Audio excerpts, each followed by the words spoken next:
All right. Greetings, everybody. Coin here, or Swirling Vortex, or Steven. You could call me any of those three things, and welcome. Welcome to another episode of Grim Dawn, Dawn of Masteries. Last time, we beat the game. Hooray! We beat the game in, like, base vanilla. Then we proceeded to have to deal with the ramifications of ignoring the ethereals for too long. That's right. The ethereals took over the Malmouth, or have taken over Malmouth for quite some time. They then proceeded to send one of their monstrous creations down to Devil's Crossing, which they had ready access to through Burwitch. And proceeded to curb stomp the living crap out of the ethereals. However, we still have sorry, let me back that up. We ended up getting word of that because John Bourbon, his old wounded self, showed up with a girl named Amala, a woman named Amala, who came from the city of Malmouth. This was after Creed spent some time looking for Ulgrim. What happened next? Well, Amala asked us for help. We proceeded to have a talk with Creed about, what exactly or who exactly is Ulgrim, and, why finding him should be important, although I think it's not as important as helping the people of Devil's Crossing personally.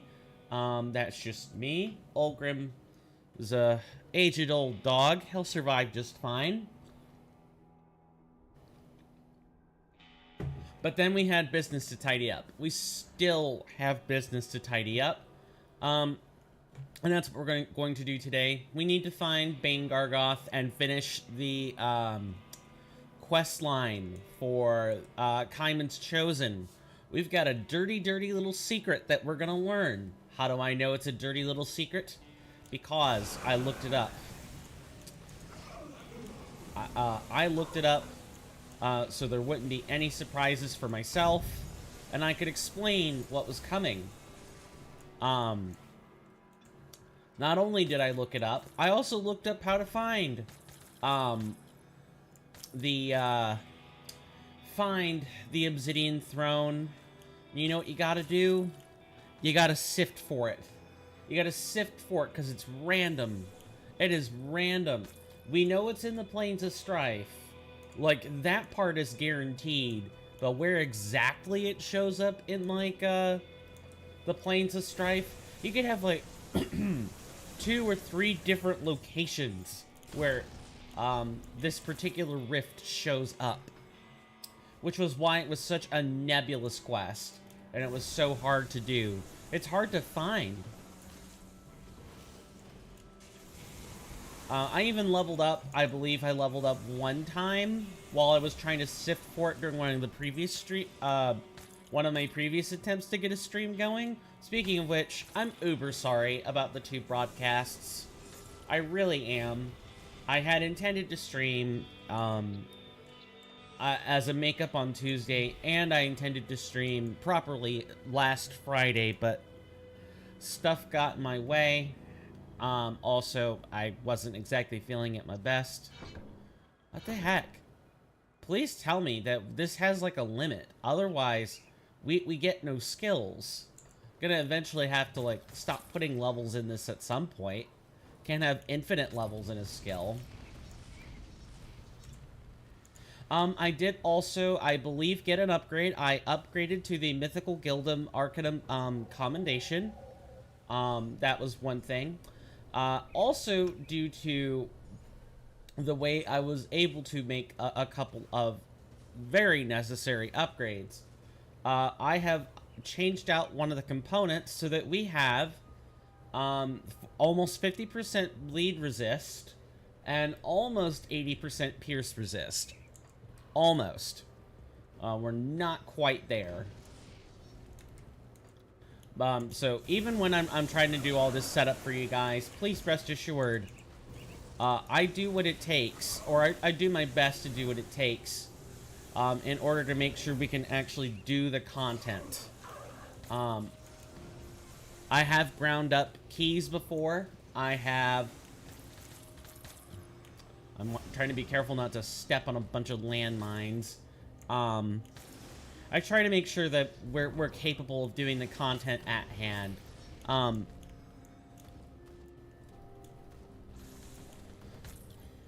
to make sure if there was anything else I needed to say.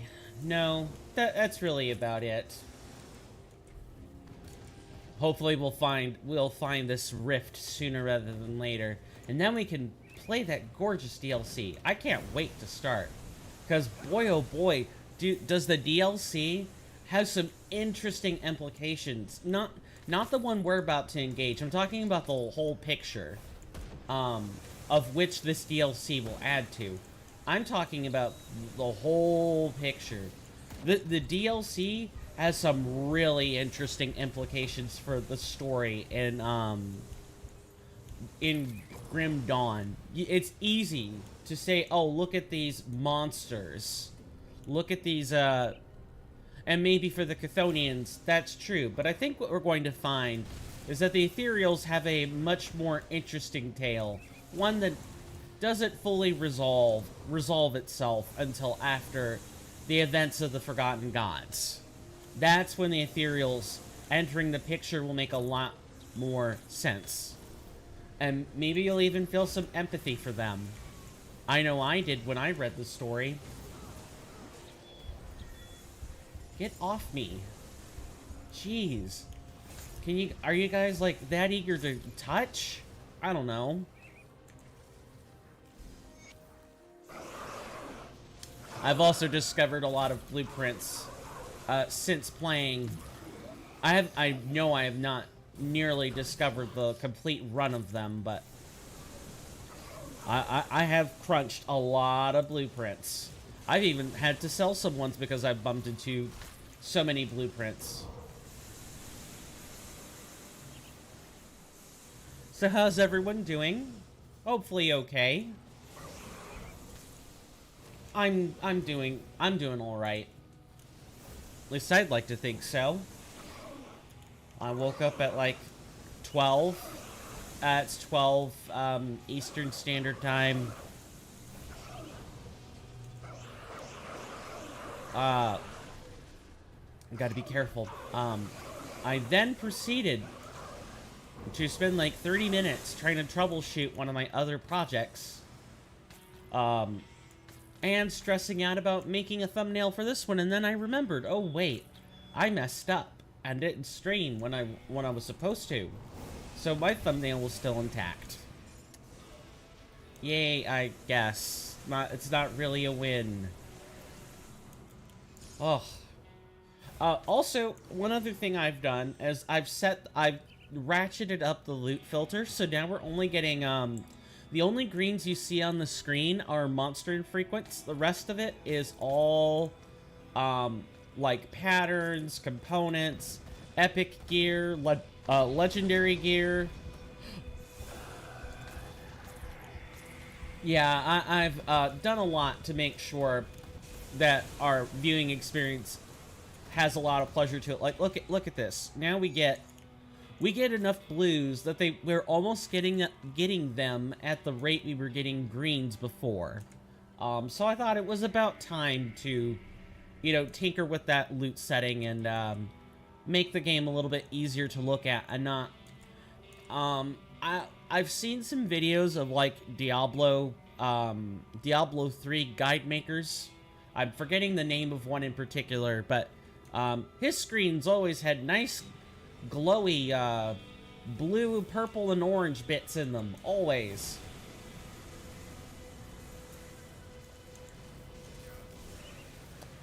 I'm gonna need you to stop and get yourself some help.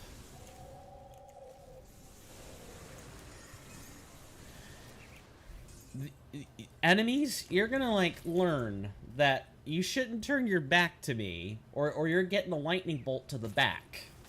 You should just learn that, and you'll be much happier campers. It'll make me a sad camper in return, but at least then. Here comes the, you know, the ethereal constructs. Yeah, it turns out this battlefield fills up with a lot more constructs and a lot more creations of Aether once you take out the Loghorrean. Loghorrean? Loghorrean. That word is very hard to say, and it took until Ulgrim said it for me to even get a handle on how to say it, and I still feel like I'm saying it wrong. Someone will have to let me know. And I picked up a yucky green. Someone will have to let me know if I'm saying it correctly or not. I pride myself on pronunciation. It's one of the very few skills that I have that... well, that and wordsmithing. Those are one of the things I have that, you know, some of my friends or family definitely don't have. I pride myself on it. My ability to understand words. I don't like to get things right, but I understand that I'm human and get things wrong. I would much prefer to get them right in the long term. So, if you think I'm pronouncing something wrong, just say something. Of course, you know, I'm gonna check you to make sure I'm not being trolled, because you know, I've been around a YouTube playlist or two, and I know what trolls look like. I don't think you guys would troll me, though. Or if you do, it's going to be tongue-in-cheek. A jest. I tend not to tolerate, like, actual legitimate trolls for too long anyway. I don't mesh well with them.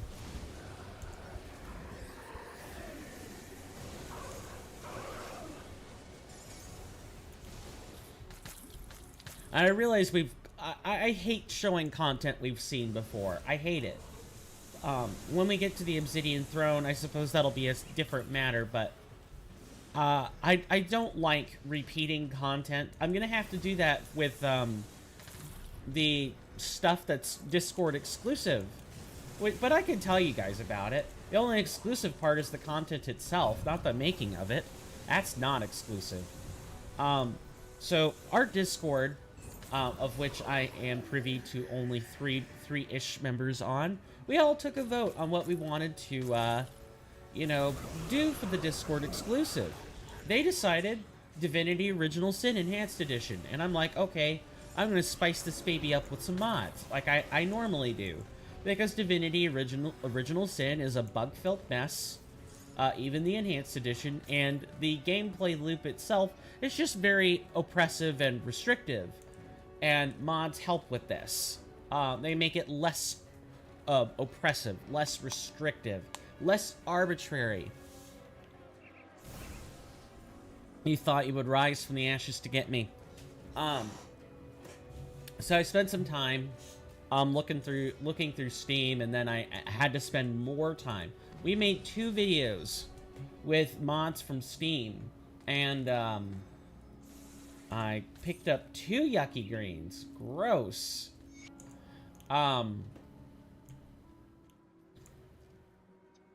was I saying? Right.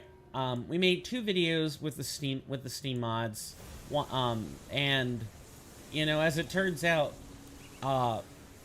you can really only have 1 mod at a time. Using Steam's Workshop, specifically with Divinity Original Sin. That's just the nature of the beast, as I've been told. So, what do we have to do? Oh, well, my goodness. We gotta go look at Nexus mods. So I look at Nexus mods. Nice. Another rift not found. Game, please don't make me out to be a liar. I repeated this process 2 times to make sure we actually had appropriate pathway to the rift. I do not want to be made out to be a fool. Like I said, this thing's location changes every time you reload the game for a new session. You do not get... Hello, Novaria.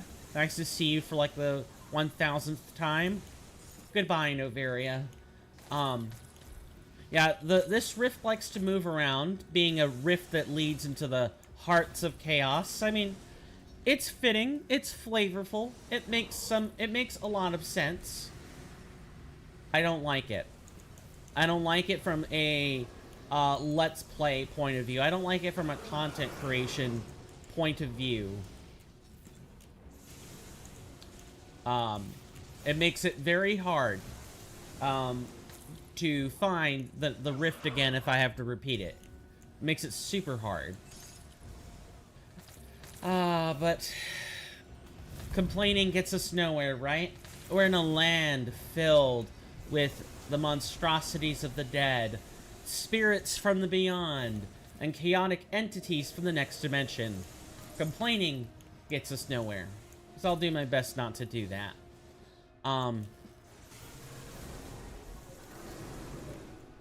Gotta keep my distance. Nice, nice. It's gotta be somewhere around here. It can't just be nowhere. So I'm kind of doing a sweep. Yeah, this quest can actually be one of the more frustrating ones if you've got rifts to go to. And, you know, it makes sense why it is frustrating, because if you have to repeat this again on multiple playthroughs or something, imagine having to do this again. Find this rift. Aw, you healed. Yuck.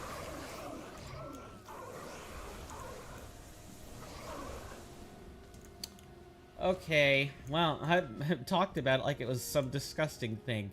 Alright, hopefully it's like up here in this little wedge. Sometimes I can commonly find it here. But I understand I cannot talk correctly. Okay, get out of there. For those of you that are experiencing difficulty with this particular quest, I feel your pain.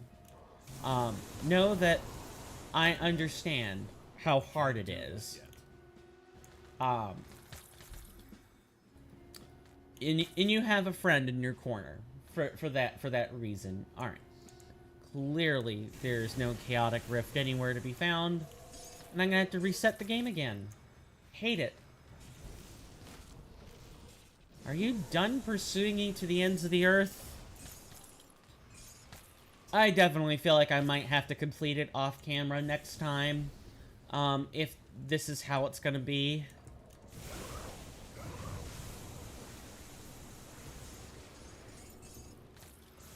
At least we're having an easy time with the enemies. At least we're having an easy time carving our way through this little slice of heaven this time. I can't imagine well, we had an easy time before that. I just can't imagine someone in base game having to really do this. There are videos I've seen a couple videos of like builds. Sorry, my mouth sticks together kind of bad from time to time, so my V's turn into B's and all that fun stuff. I know, a man who prides himself on pronunciation is a man whose mouth sticks together and really should not be talking about it. That's just me talking too quickly. I know what it is, but if I slow down, then I'm gonna sound like I'm some old codger. At 31, not happening. Oh. I can't do that yet.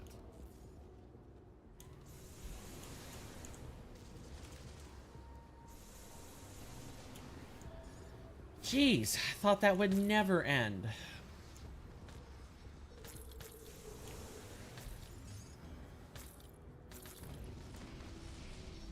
Oh yeah, be really careful. I've died twice and like lost experience, like permanently. I can't do that yet. Yeah, you see what I mean? You see what I mean?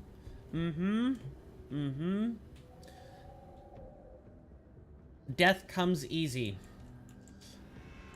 Surviving is the hard part. Especially on that field. The plains of strife, more like the plains of explosions. Am I right, or am I right? Because I know I'm right, so I'm not letting anyone have a free chance to say I'm wrong.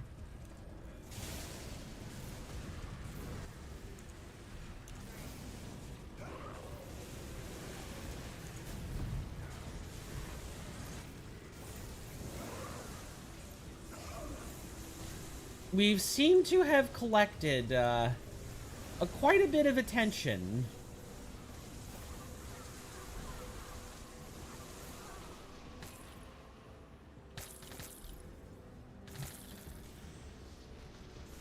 Oh, I was really hoping not to have to, like, fight the entire necropolis today.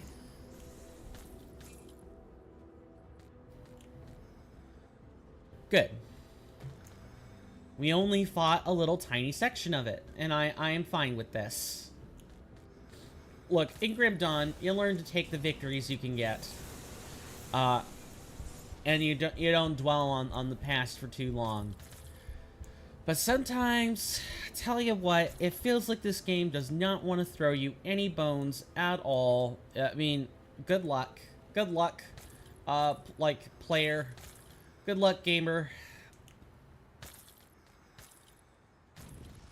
And I guess that's fine. For a game that's about its hardships, I guess that makes some amount of sense. Alright, good. Hopefully, our little rift is somewhere around here. I would hate for me to have to reset this game, because I have to find it. You guys are going to get to see firsthand how frustrating this is. Most people that have come here to this channel for Grim Dawn already know what I'm talking about, and so I'm not trying to explain it to them. I'm just trying to explain it to any new viewers coming in that this is one of those times that might make you swear off side quests for good. Also, I guess this tiny little section is part of the Plains of Strife, so I had better go and check it.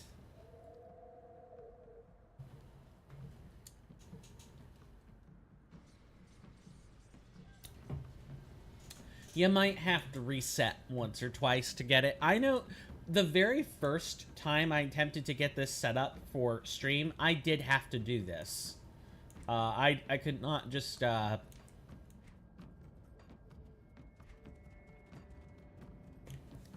like I looked and looked and looked and couldn't find it. So my last hope is for it to be somewhere around here. And I guess I don't have to do this quest right now, as the ramifications of it only really show up in the Forgotten Gods. But I want to be able to go into this game with, or into Ashes of Malmouth with a clear conscience, because you think slaying Bane Gargoth would be the end of it, but it is not. We still have to find we still have to do one other thing, and then we get access to some secrets. So we're gonna go through one more time and just kind of scan. Oh, okay. Yep, be careful. See what I mean? It's easy to die out here just by not paying any attention to where you're stepping. We will find one of these rifts eventually. It just might take me an eternity to do so.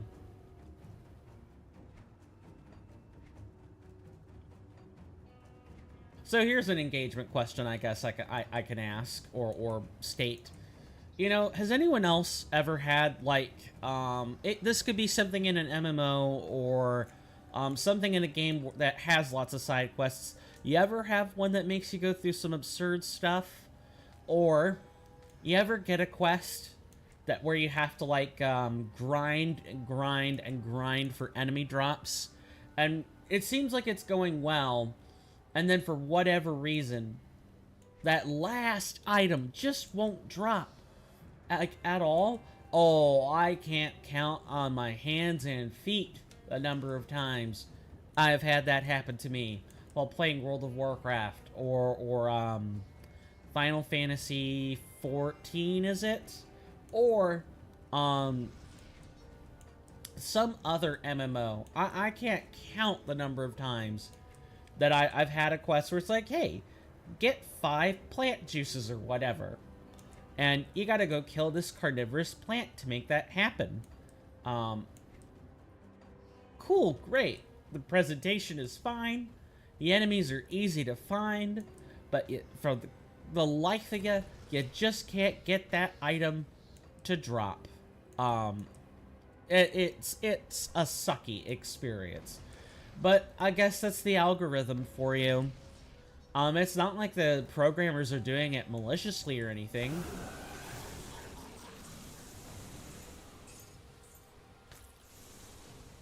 Poor Black Legion. Oh, finally. Okay, good. Good. I hated having to find this. Okay, we're gonna park a rift right here because we can't make rifts inside. Secondly, I watched a couple of videos as well to see, like, is, you know, Steven just hallucinating? Is he stupid? Does he not understand? No. I watch a couple of videos and they're in different spots. This one rift is in a different spot every time. Every video I watched, different spot.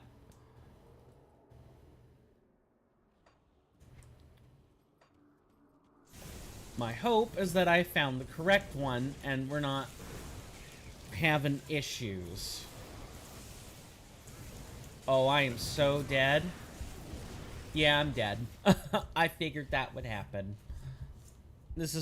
I would feel really salty if the game crashed right now. I might even, like, pound a table if that happens. Sorry, that makes me sound like a little infantile, like like a baby, I guess. But I do all this work, find this rift, and then it crashes and it resets, and I have to find a new rift in a new location. Yeah, that's pretty salt-inducing.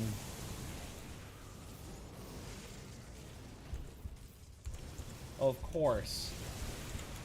Yup. The Rift of Chaos? More like a Rift of Death, am I right? Or am I right? If I die again, I get the feeling this thing's not gonna like it, and it's gonna crash. Alright, this time, let's remember to change the hotbar back to where it should have been. Yeah, so for those who don't know, and I guess this is as good a time as any to talk about it, Grim Dawn, Dawn of Masteries is an overhaul mod for Grim Dawn. God, at this point I forget who the mod author is. I have commands. It should be, let me type it out, because I did this wet work ahead of time. Should be this. Yep. So if you want to find out more about the mods that we're using, or the mod, I guess I'm only using this one because it touches literally everything. Go and check out the Nexus mods page. It's great. And there's even a Grim Dawn modding Discord. Oh, well, it's embedded with, like, the main Discord. Oh, I'm so dead. We're gonna be losing XP left and right. Because as it turns out, they've swarmed the portal. And we have to kind of wait now. Gross.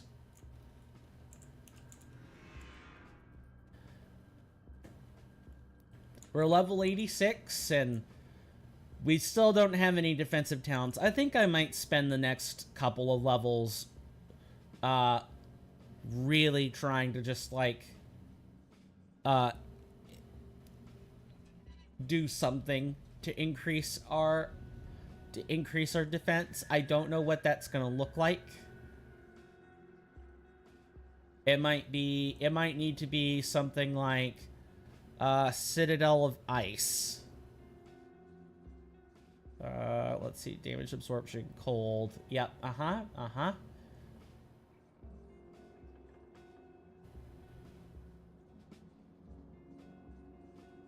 Because at this point, we don't have anything in Synthesis we want to grab. I mean, I have lots of stuff. If I had infinite points, I would just grab it all. I have, like, a really fun time. But you can't. And the beauty of this game is that you do have to pick. You do have to make choices. You do have to choose carefully because you only get one choice. And we lost our ability to take that stuff back when Sedina died. At least I hope I said that name correctly, and I've just butchered it just now. Finally?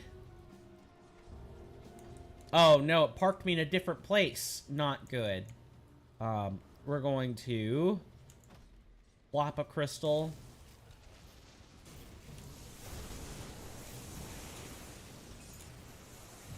And then plop another one. Eventually, the game is going to park me somewhere where we could actually use our skills. And not just die every, like, 5 seconds.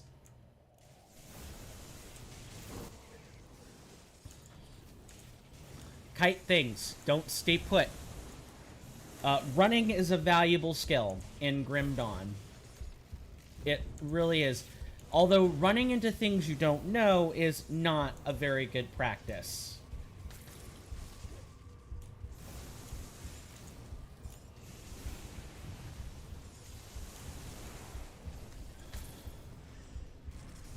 And we're dead. We're dead again. Now, if I wanted to, I could reset the game, turn off Grimmist, and then probably get through it no problem. That's no fun. I don't like to do that. I don't like turning off Grimmist unless I absolutely have to. Because otherwise, we would absolutely curb stomp whatever is here. Guaranteed. It ports us in random locations. What the heck? So, as if, you know, I like it. It's on flavor. But as if it weren't bad enough.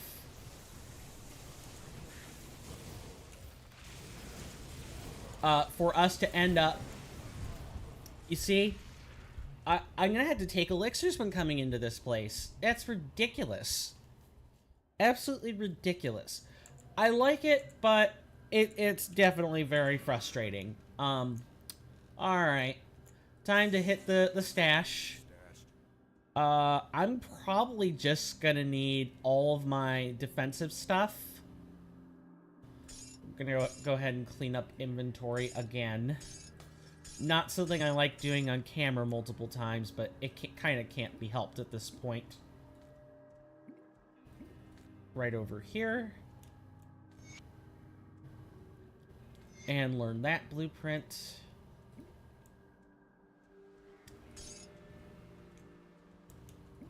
Gonna put all the ointments back and then take them out. I know that's not exactly the most efficient thing in the world, but it's better than... I'm gonna sort this out.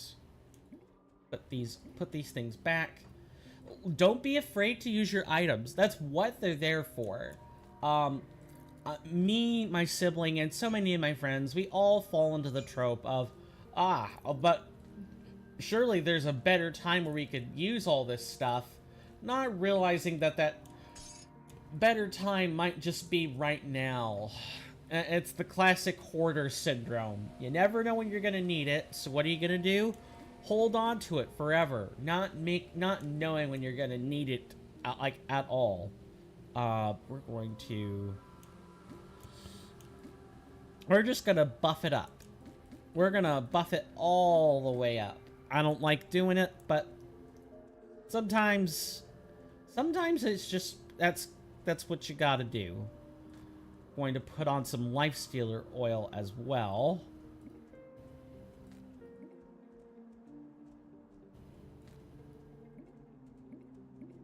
There we go. We had some stuff in different stacks for whatever reason. And we're going to take this Life Stealer oil, which is for 30 seconds, so we'll want to put this onto the hotbar. It would be, which oil is it? Life Stealer oil, here it is. So our trick is going to be to buff right before we get into the rift. That way, wherever it deposits us, we're ready. Also, we had a good chunk of experience. Look at where we've fallen. I've told you, I've lost some experience.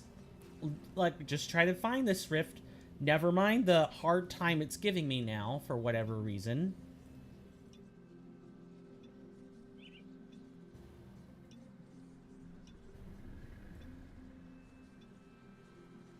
Alright, that's 180 seconds, so then we use one of these.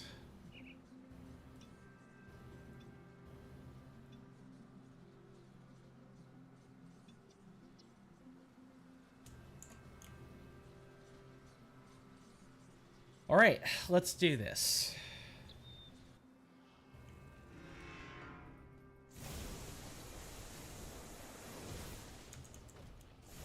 And wow, that is, you can die pretty easily.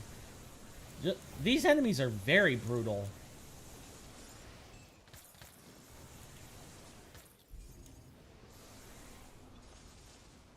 This is with a Life Stealer oil. This is with everything here. And my Chaos Resist is, you know, at 66% over maximum. So there's definitely other stuff at play. I know from a guy who used to show up here, who used to be a viewer. He may still be. I don't know.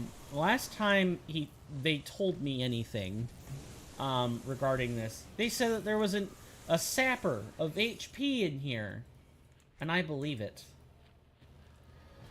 So they're going to be looking all over the void for Bane Gargoth, but this is fine. We can look all over the void. We'll find them. Call an ambulance, but not for me. That's all I have to say about that.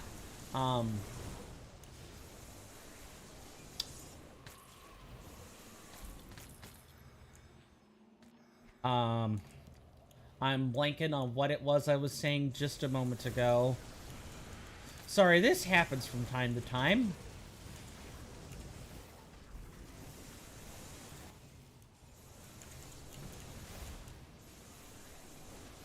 That's right, run away. Run away at your own expense, your own peril.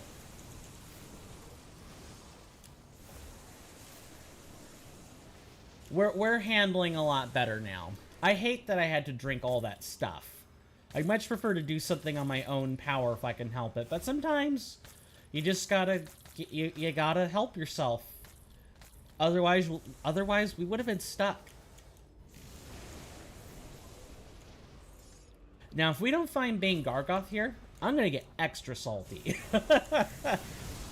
Seeing as how I went through all this effort just to kill like a random rift enemy. I would hate that. There's our XP. Hooray!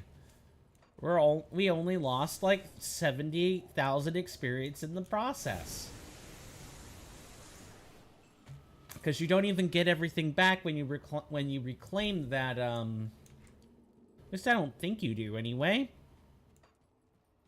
Alright, you're probably up here, somewhere.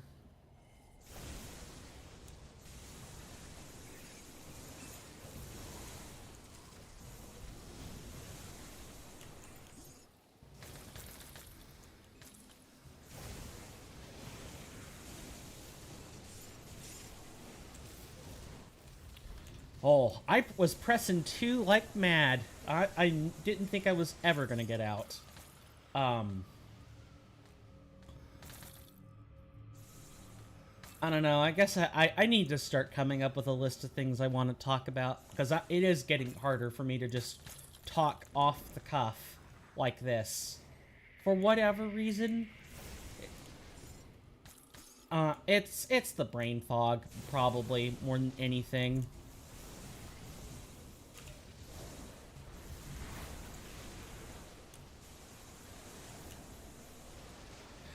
Brain fog sucks. Take COVID seriously. I mean, I did, and I still ended up getting COVID anyway, and the brain fog that comes with it. Definitely also take your personal health seriously, which is something I haven't been doing as much as I'd like. More overweight you get, the worse it gets. The worse it absolutely gets. All right. Is this going to be the correct rift, or did we just set ourselves up for failure? The Obsidian Throne. Okay, we're in the right place. Good.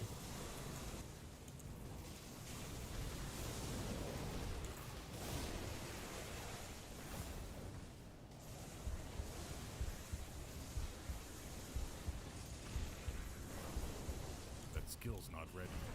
Yep, dead. Very dead. And we have to find the Obsidian Throne again. Nice.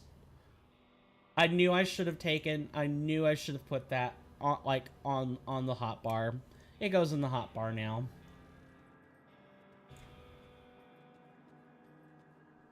That's fine.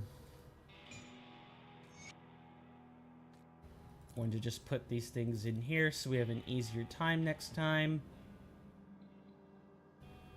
And I believe all our lovely, our health increase and other stuff is just gone. It is absolutely just gone. That's fine.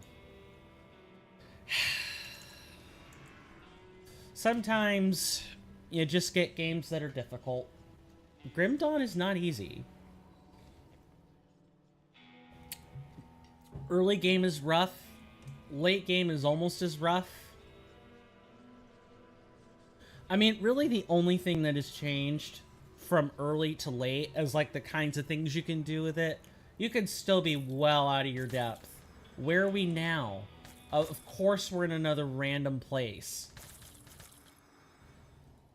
No kindness. No kindness. No mercy.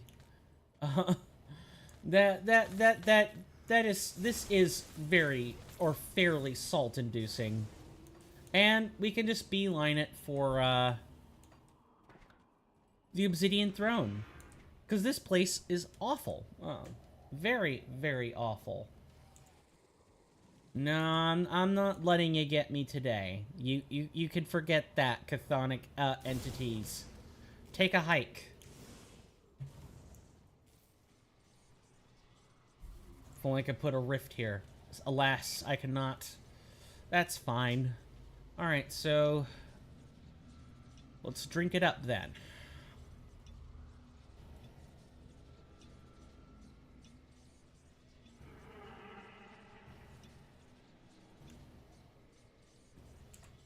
Alright, let's get this show on the road. Are you serious?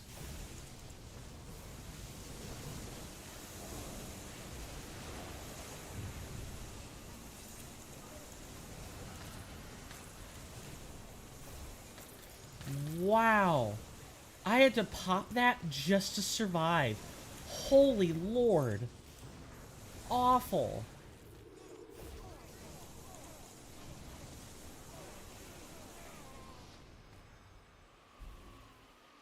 That was to get the tiniest little bit of breathing room. Wow, I can see why this is an end game quest. This is very difficult. Now, of course, this is with the extra enemy density. This may not have been as bad if I had, say, turned Grimmest off. That's probably enough of turning Grimmest off. I love Dawn of Masteries. It sounds like I'm just being salty, and you know, this is something I did to myself. Absolutely, I wouldn't have it any other way. I don't mind the difficulty. It's just, the difficulty doesn't always make for the best content. Some people just like to see people succeed and don't want to spend, like, 2 hours dealing with failure. Perhaps I might be just projecting my own experiences onto people as well, though. I don't know. I read all kinds of conflicting things on, like, Quora or some of these other forums. I read a lot of stuff regarding content creation. Just because... Oh, jeez.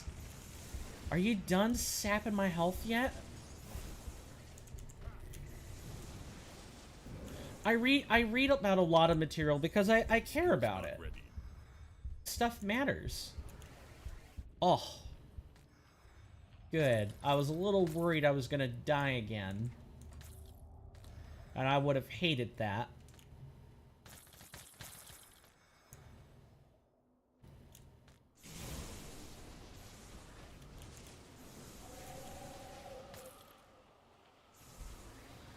Hopefully, we will find Bane Gargoth. Oh, no, no, no, no, no. Please. I'm begging ya. Well, you know, if what we're looking for is an obsidian throne, then we can't leave any stone unturned. As much as I would otherwise prefer to do so.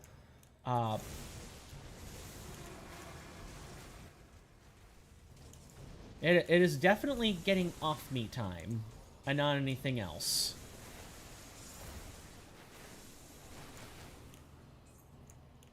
Thank you. Please never pay any additional visits to me again. Thank you.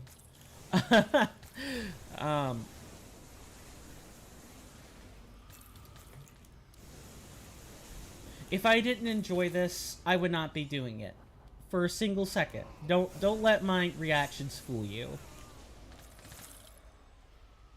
I'm hoping that there is a Grim Dawn too, and if there is, well, I'm saying I should say I'm hoping there's one in the works, and if there is, I would really love to be able to make a note on the map about some things. Like, I don't mind the game's playstyle or anything. I love it, but please have us be able to. Oh, I'm not dying, not today. Forget that.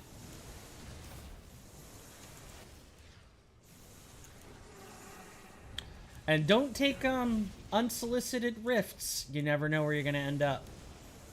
That had to have been a natural interpretation. Wow. Level 87. Nice work.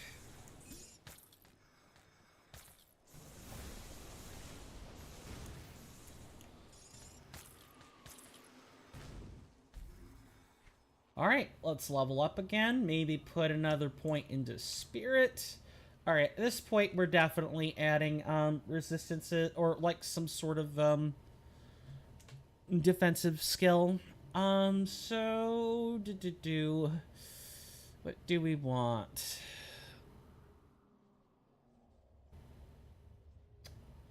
Probably elemental flow.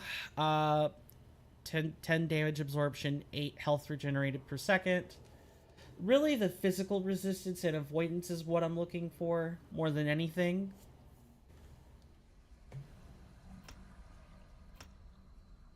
Nice. 31 damage absorption, it's not much. But the chance to avoid melee and projectiles is really quite good. Alright, hopefully that'll help us out. So that we aren't so, stuck.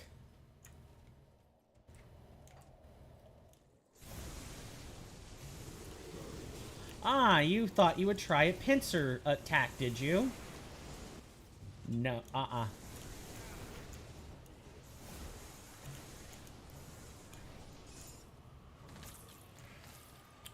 Well, your pincer attack failed. What is that? Am I the resourceful one? Or is your army of Chthonians just not very smart? Actually, I have no idea. Oh, hello. Hello, Bane Gargoth. Goodbye, Bane Gargoth. Finally.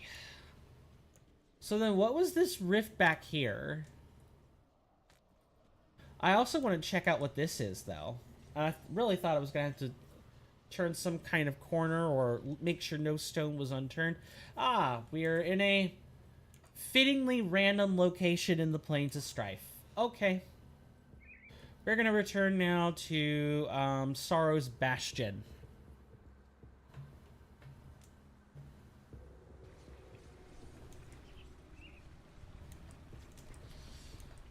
Kaiman, you'd better give me a good reward for all this. I went through hell and back for you.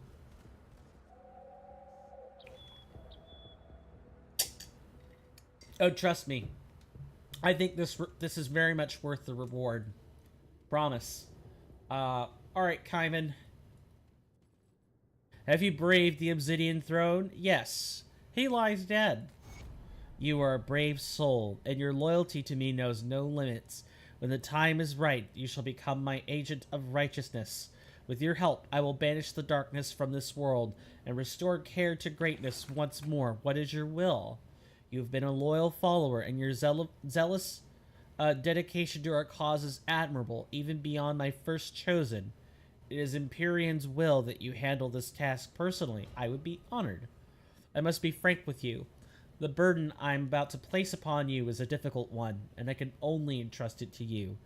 Far to the north, in the Cairn Mountains beyond Darkvale, there is a tomb which houses the powerful relic known as the Eye of Korvac. Empyrean has revealed its location to me after lengthy meditation. The eye is said to act as a lens into a man's soul. Using it, I can peer into the hearts of my chosen and separate the truly devout from the false. The eye is hidden from mortal hands behind a false wall. Look for a torch that has lost its flame. Acquire the eye for me, and I shall allow you to enter my study and learn all that I have learned. Sure. Sounds fun. Alright, we're gonna, skedaddle now. So, search for the Eye of Korvac. So if we go over here to our quests, should you recover the eye? Yep, Look for a torch that has lost its flame. So I believe we are supposed to go to the Tomb of Korvac to find this. We're looking for a torch. It's not just going to be anywhere. You're going to find, I don't know, say you're going to find a place that has a torch. Not just going to go anywhere. Now, I believe we're in the Cairn. I think what we're looking for is in the Cairn Valley.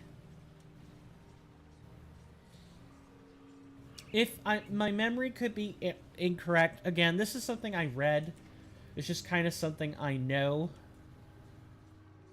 Yep, there's the Tomb of Korvac. Luckily, it is labeled for us.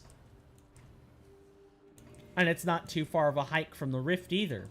Even better. Then we can put this task behind us, and we're gonna learn a really horrid secret. This made me mad when I read it the first time. So we're to find a torch that has lost its flame, are we?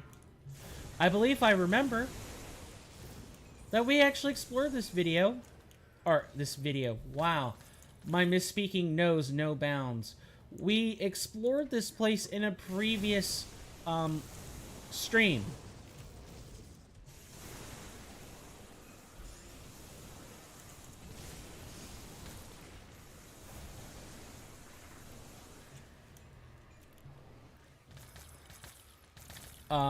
And we were like, oh, we can't do anything else here. Time to get going. No, there's more you can do. We weren't here at the right time. But now we actually get to look into the environment and find this hidden place.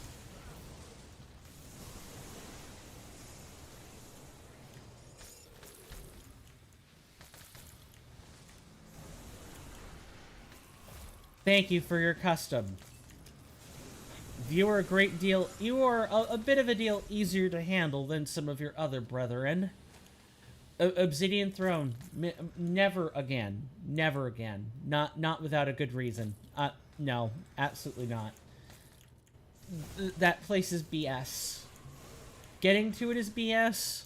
Dealing with it is BS. I think that's the one particular location in the game I have disliked so far. And I've disliked it not because of its difficult enemies. Like, That's due to Grimmist. Like, I know that part is self-inflicted, but what am I trying to say? But the place going in random locations each time, it's flavorful, but no, I'm not a fan of that. I didn't like random teleporters in Dungeon Hack for the same reasons. I mean, admittedly, at least those teleporters are fixed. Shin Megami Tensei is another series that I'm aware of and have personally played at least 3, 4, and 5. Where, like, you know, there are teleporter puzzles. Those teleporters are in fixed places. And in particular, in the 2D titles, at any form of 2D title, the mazes are the worst, and the teleporters are not too far behind. In the 3D Shin Megami Tenseis, it's I find the worst thing to be the pits. The pits are the worst, but the teleporters are not too far behind them.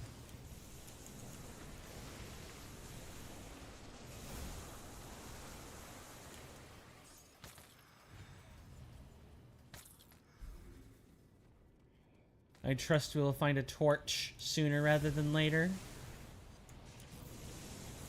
I don't mind turning this place over to try to find it.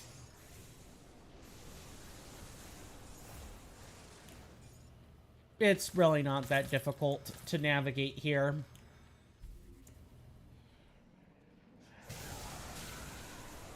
Oh, we even get enemy variety. How cool is that? Yeah, for the last couple of episodes, we've pretty much been dealing with just the Chthonians, or the occasional, you know, immersion break, very frequent immersion break from Grimmist, where it just gives you random enemies and you can get stuff that's, like, plot-specific. Like, Aldrich is supposed to have been, oh, I believe he is Overlord Aldrich. Yeah, that's supposed to be unique, and we can just find him any old place if we look hard enough. Alright, we're looking for a torch that has gone out.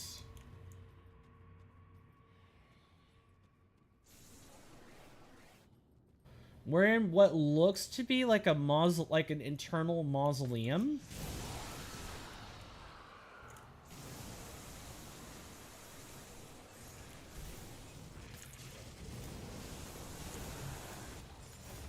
Oh, not today. I'm gonna park a rift right here.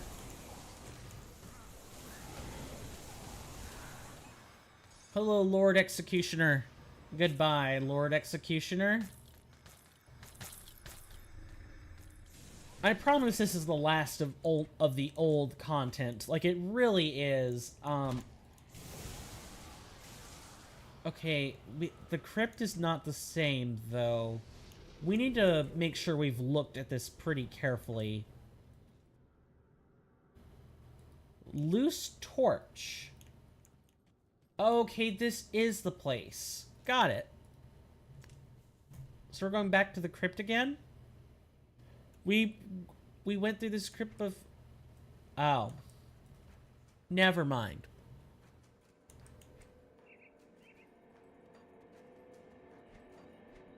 Let's go back and get that loose torch then. We gotta figure out what else is up with this tomb. Then we can move on. And then after that, I'm gonna go ahead and take a stretch break. I don't wanna... Gotta make sure I get those regular stretches in. I think I'm just gonna have to make that like a moving rule, that for every hour I stream, I take a break. I realize it's not exactly immersive.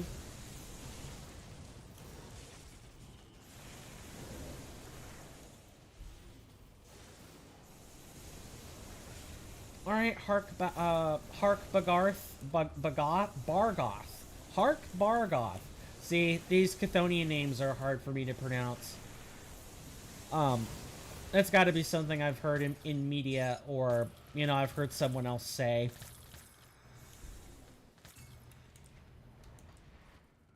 Alright.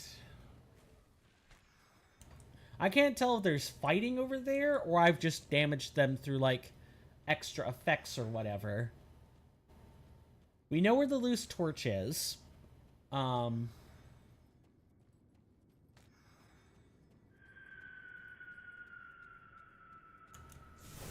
question now is, are there other spots?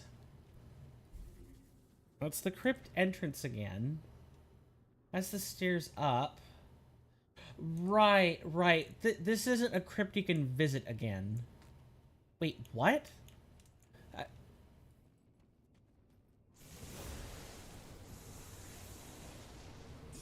I guess we need to go, like, keep looking for, like, a different torch then. Oh, game, do not do this.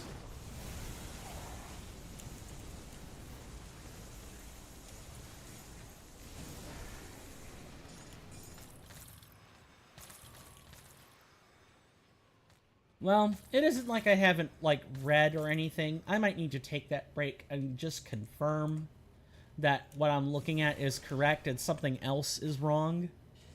But we're gonna give this place an honest look first. Before we just come to, you know, faulty, hasty judgments.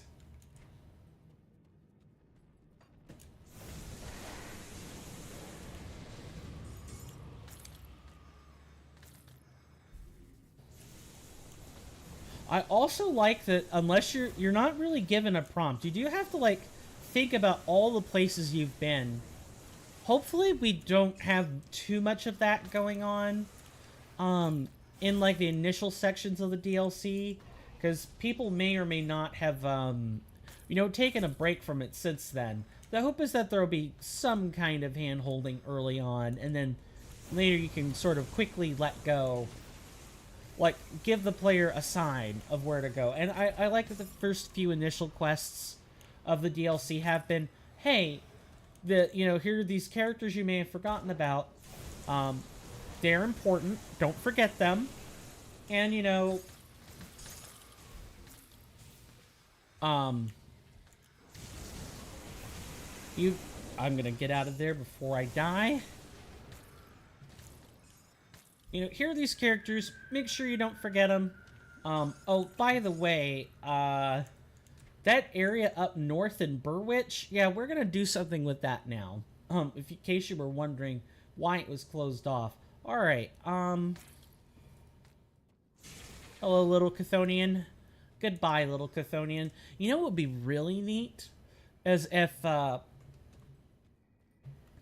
Crate Entertainment made like a plushie, right? It's kind of like the Eye of Dreeg. At least I think that's what the plushie is.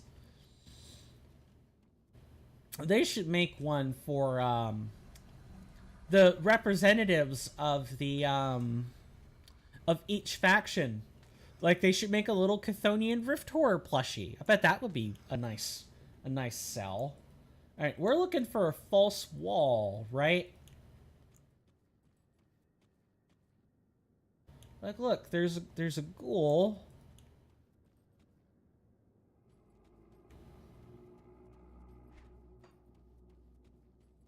So what? Our false wall was what? Behind this torch? Feels like it should be. And I believe, yeah, I swapped weapons again. My bad. Alright.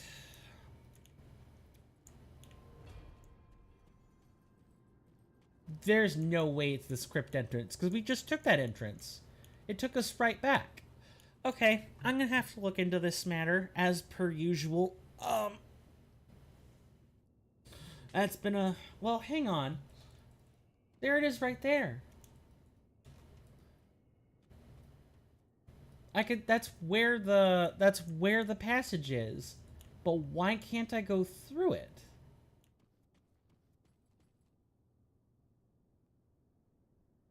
That's really strange. Is there a switch nearby? Just pan the camera, make sure we've, you know, looked at everything that we need to look at. Also, I could definitely tell they used, like, repeated assets. Because if we look, here's an urn, there's an urn. And I bet you if I look far enough... Okay, maybe not. I don't know. Someone will have to let me know about the modding process. On whether or not those are, like, vanilla assets. I would love to know this, by the way.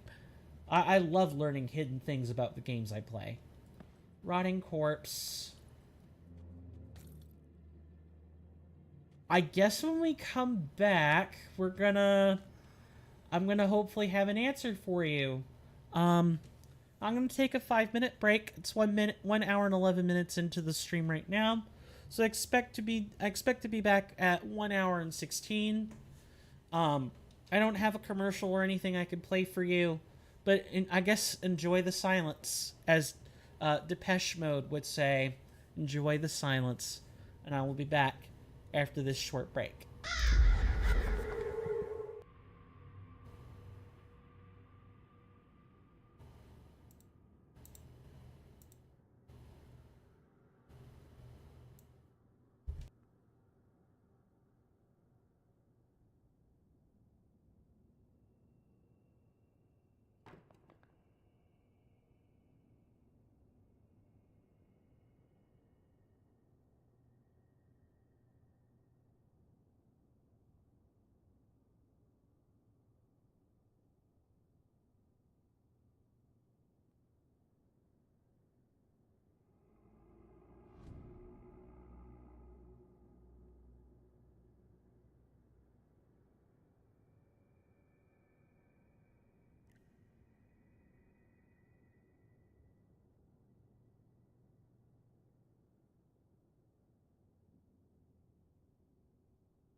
I'm back.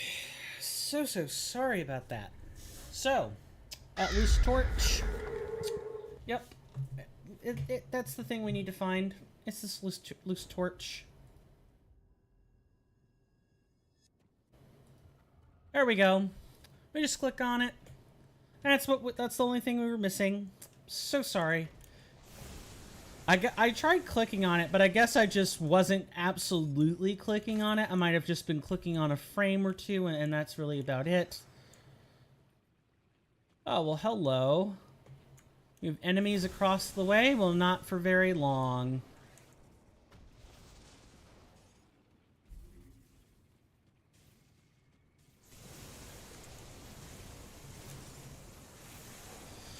Yeah, I'm definitely happy to be seeing some undead right now. It gets very old just fighting Chthonian enemies over and over and over. I mean, it's just nice to have some enemy variety.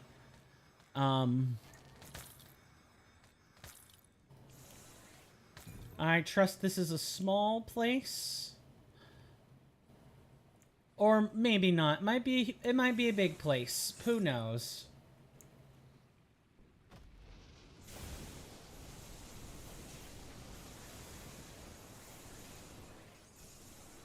Despite being on level, easiest fight of my life.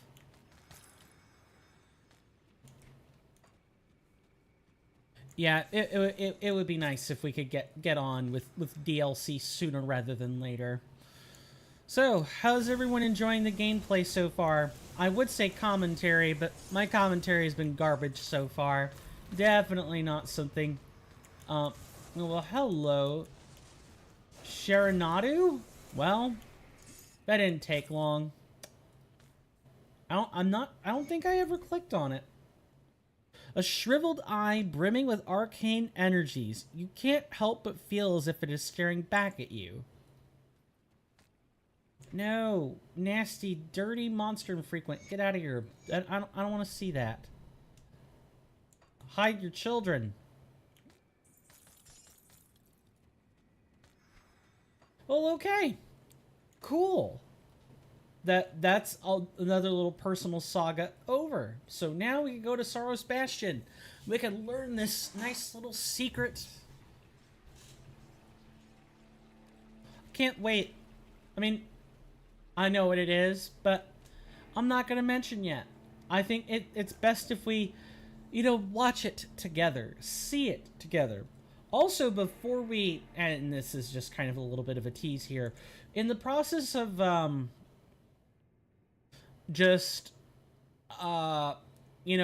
trying to grind and get these things, I managed to come into some notes. So I'm going to read those first real quick, because that's extra experience. I could see smoke rising from the Everbrook estate. They're nearly here, whatever they are. I've barricaded the doors and windows as best as I could. All that remains now is to wait for them to come to us. The wife insisted that we abandon the farm and head for Homestead, but I'll be damned if I let some green-eyed freaks kick us off our land. Our family has not toiled on this farm for generations just to leave it at the first sign of trouble. Those cowards in Homestead could leave their crops to rot. When all this blows over, I'll still be here tending to the harvest, and they will look the fools. No, I believe, Walter, you are the fool. Yes, this was stuff that we found back in Homestead, or in that Act 2 area. Wald's note: we got away. I couldn't believe it at the time, but we gave those ethereal bastards the slip. They'll never think to look out here in the wilderness. There's nothing here but trees and rocks. Certainly nothing for the likes of them. I've gone ahead and set up camp while a few of the guys ventured out to scavenge for berries and firewood. They should be returning soon. May not be much, but I think we could turn this place into a home away from home. Hell, even the birds must be finding it to their liking. I could see a few of them circling overhead from time to time. Don't trust the animals, man. Don't trust the animals. Because they too could be... That was how the ethereals got in, remember? They came in from sickly animals. Now, those are just two notes I found. I waited and waited and waited until, we were in the process of trying to wrap up old content. before reading them, because we won't be coming back to like any old places for a while, save maybe Devil's Crossing. All right, Father Kaiman, we have this eye. I thank you, Empyrean. Empyrean thanks you. You've been a devout servant, and your faith shall not go unrewarded. I have opened my study to you as promised. Please go there and see for yourself what it means to serve the gods. What will you do with the eye, though? I shall use it to peer into the hearts of my chosen to find the ones I could call upon in our time of need, as I did with you. What's in your study? Just the truth. Humanity is facing unfathomable foes.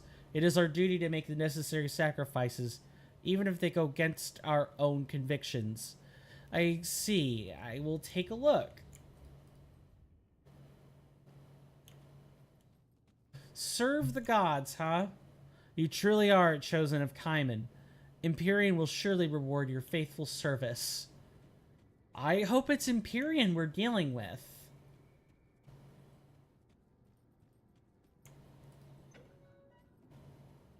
I really, truly do. Before we talk to anything here, let's, nice study you've got here, bud. I mean, the furniture's kind of whatever. Kind of mid, I guess, but the bath is nice. But how do you... Please tell me you let your followers bathe. If not, ugh, God, stinky, smelly, gross. Ugh. Alright. Let's read. The messenger is harsh to deal with. With each exchange, I feel drained, as though my life were being drawn into a deep well. Everything appears darker and farther away, as if seen through a long tunnel. A lesser man without the years of Inquisitor mental training would be consumed. Even as I write this, I can sense its energy rippling through the room. I can feel it like worms twitching below my skin. It burrows and pulls, urging me to get closer. I dread to think what would become of any of my chosen should they get too close to this entity.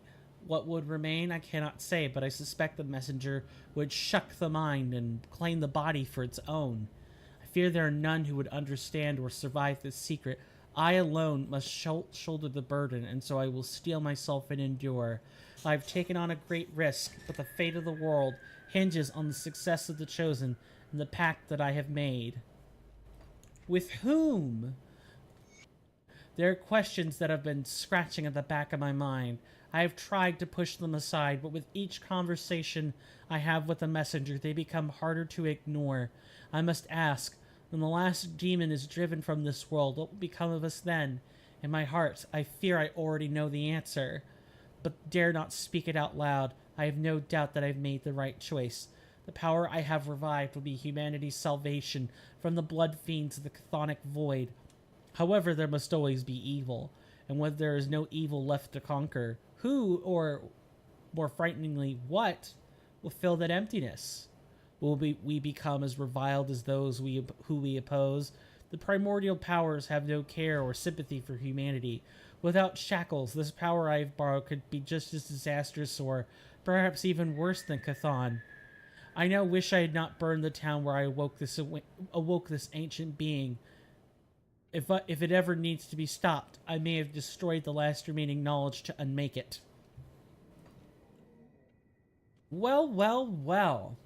What do we have here? You are not Kaiman, puny thing. Why has he brought you before me? Has he lost his senses? What, has he fallen ill? No, he is a fool, and fools are punished. Empyrean? Gone, gone. There is only Korvac. Kneel before his messenger. What is your deal with Kaiman? Kaiman found Korvac's tomb. He called through the veil, and a god answered. Kaiman begged for a way to save his people. Korvac merely asked for a soul. Now Kaiman has the power he needs, and Korvac gets his worshippers. What is Korvac? Korvac, who was when the world was not. Korvac is eternal, infinite, primordial. What does Korvac need worshippers for? The dead god grows in strength. It threatens the power of Korvac, and so Korvac must become the greater. You know it only as Chthon, whose blood courses through your veins, as it does in every living being, but the dead god yearns, to return from the void. It calls to its blood, gathers it. Someday soon, Chthon will be reborn. All blood, all life. Chthon's worshippers gather it, give the dead god the strength to tear through the barrier between worlds. But as Chthon grows bolder, so too does Korvac rally his strength. Cairn shall become the battleground upon which the gods shall settle their conflict. I cannot let this continue. You cannot stop what was set in motion centuries ago. You've already served your purpose. Korvac has no further use for you. Leave. Chosen must be warned. Foolish thing. The Chosen serve their god, and in turn are rewarded for their worship. You will be labeled a heretic, an ally of Chthon, who would deny their sacred faith. You are a messenger to a false god, really there are no winners. As we'll soon see with the other quest line. And now you understand I did what I had to. The Loghorrean was just one of the countless terrors under the command of Chthon. Perhaps, but was the price you paid too high? Maybe so, but we must all live with the decisions we make. I will die, knowing that I battled one terror with the aid of another, but so long as Cairn survives, the sacrifice shall be worth it. What I had to do in order to help save our species. The primordial gods are fickle, but they despise Chthon and his manifestations. Though my fate may be sealed, I will at least use this power to redeem humanity. Do not speak of this to anyone. My Chosen cannot learn that their only light is tainted with secrets. Humanity must have hope. But what about Empyrean? I'm afraid I honestly do not know. Perhaps the Lightbringer is just a myth, or truly has abandoned us as the texts imply. Okay, I'm gonna have to slow down. But what could force a god to flee a world of his own making? You cannot possibly know what this thing wants. Perhaps not, but I do know that it craves the destruction of Chthon just as we do, and I do know it has the power to help us. What was the eye really for? It may be difficult to fathom, but Korvac once walked among us, countless centuries ago. The eye is but a piece of his last manifestation. Korvac wishes to gather the parts of himself that were lost to him, to consolidate his power, I presume. Jeez. Fine. You win. I will keep your secret so long as it helps humanity. Thank you. I knew that my trust in you was not misplaced. Well, thank you for your honesty at the very least. Now, do I go behind his back? Or don't we? Hello, Sister Thadia. And how about Brother Alluvius? This is our chance. There's something you should know about Cairn.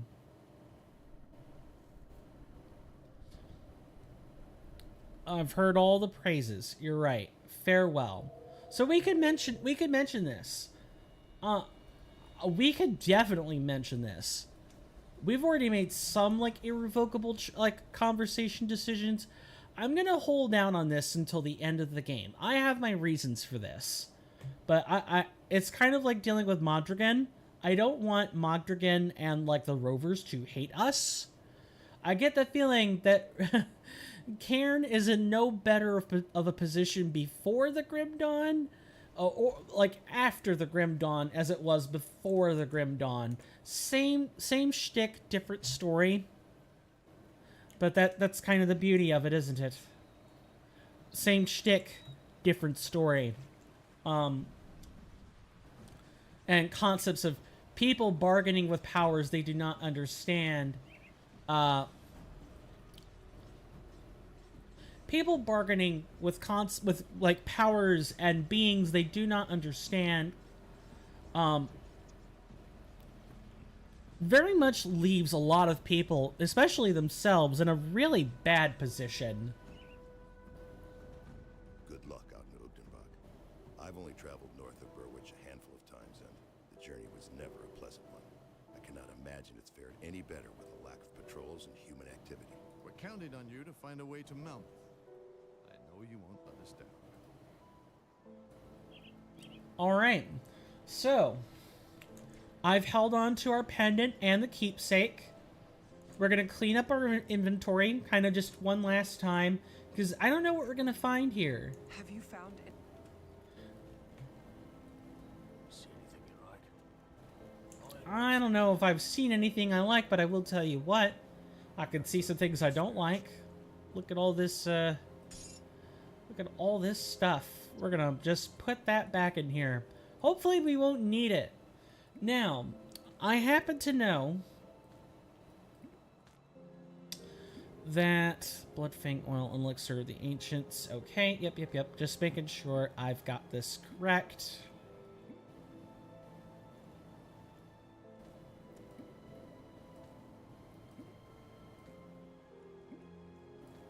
And this should be maybe everything here.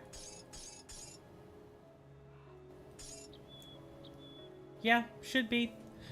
This is one of the few times I'm probably going to, like, clean up inventory on screen, because I want us to be able to sail into this with,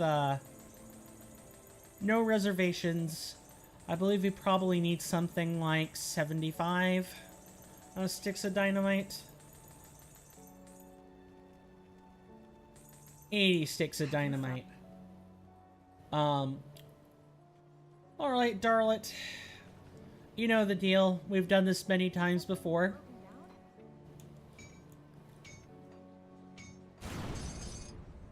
We're at level 94 is when we can actually make all of our final upgrades. Right now, we're kind of stuck. We can't make upgrades. Why can we not make upgrades?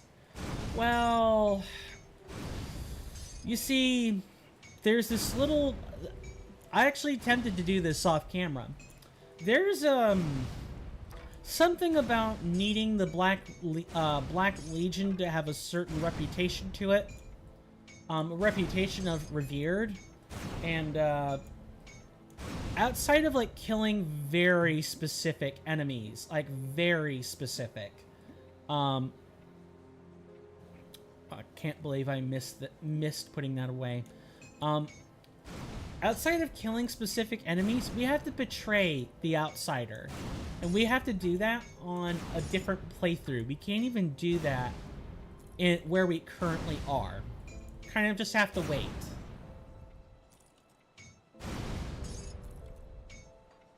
I wonder what the level cap is now I'm thinking about it.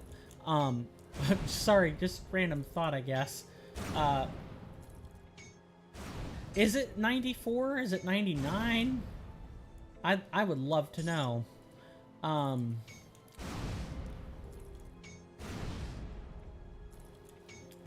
Needless to say, just like in any other part of Grim Dawn so far, we have a faction. Of course we do. We have people who are like, yes, we realize that there's this great evil. No matter who we are, we need a champion.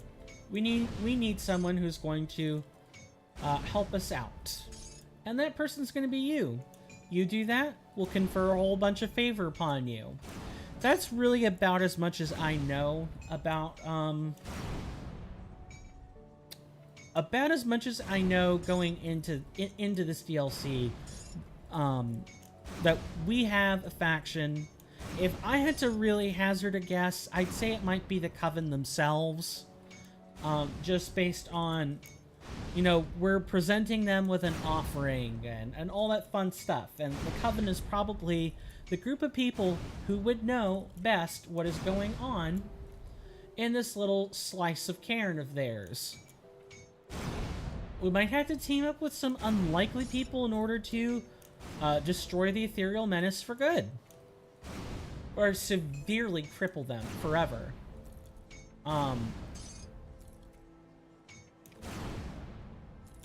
But that's a guess. That's not me accidentally reading something or anything. I am legitimately taking like an inductive guess, just based on everything we've done in this game up to this exact point. Come see what's left of my wares. I'd say we need an extra. Put it to good use. I think that's more than we need, but that's fine. But we can always use that dynamite for other purposes later.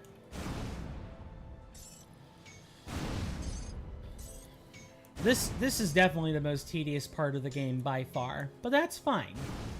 I do this off camera mostly so that I don't have to sit you guys through it. The only reason I'm doing it now on camera is mainly I want to have a clean inventory going into this new place, you know, up north.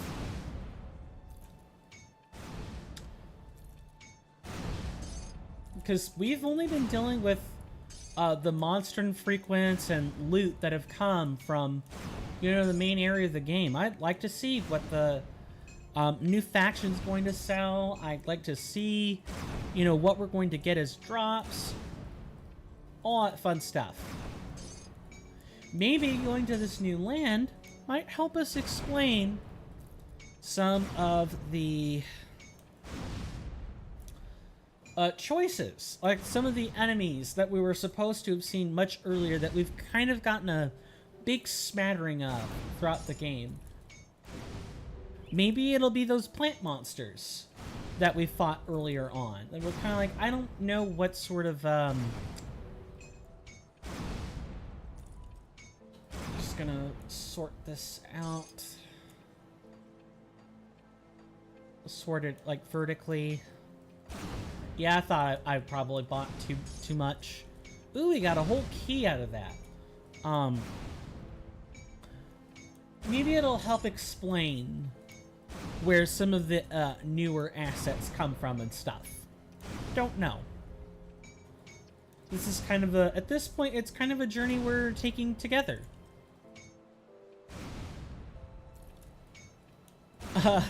I probably won't be making a guide on this game.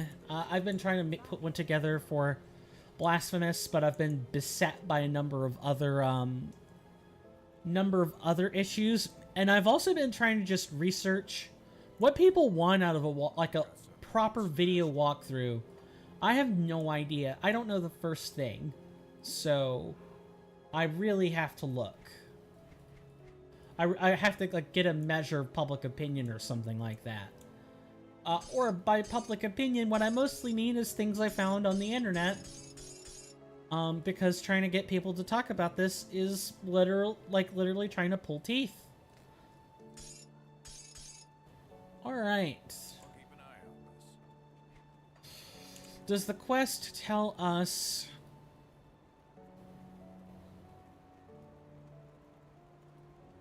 Okay. Doesn't say much. I know we have to present something to the Coven. Yeah, to the Coven. We were told of that. I thought I was about to make some sort of... I'm always worried about making Freudian slips or something. Even though half the time when I appear to make a Freudian slip, I'm just actually guessing off the top of my head.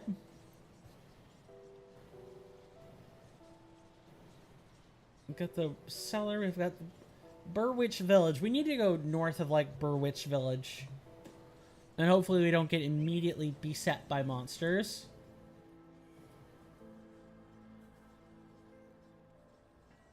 Nope, it's gonna be this path right here. Boy, it's been a hot minute since we've been here, hasn't it? In fact, such a hot minute that the world is coming out to get us.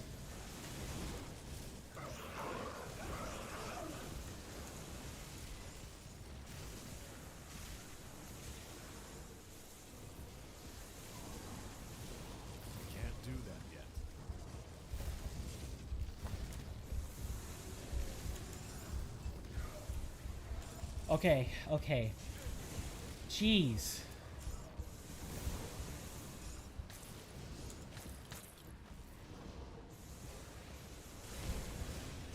Not good.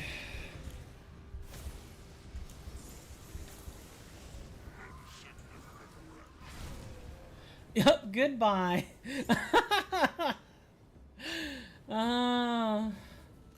Our body just flew 5 feet in the air. So good. I love that for me. That was hilarious. Look, you gotta get the humor. You gotta find the humor in small stuff. You gotta find the humor in small stuff. Are probably going to be beset by bosses immediately.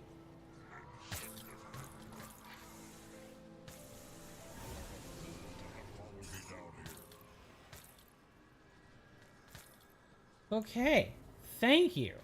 Jeez, just so much. So much carnage. I like it.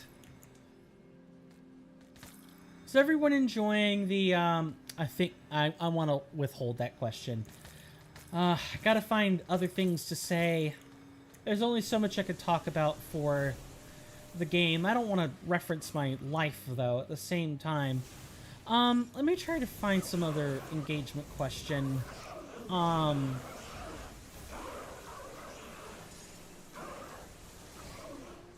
Hello, Halos.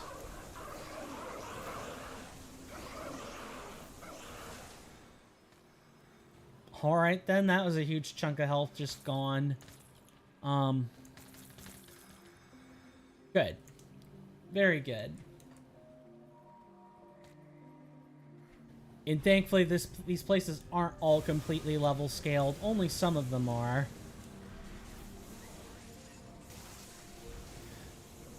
I just pulled that band-aid off.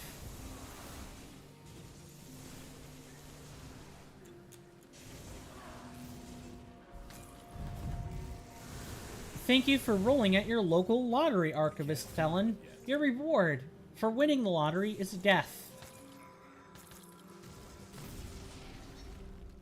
Okay.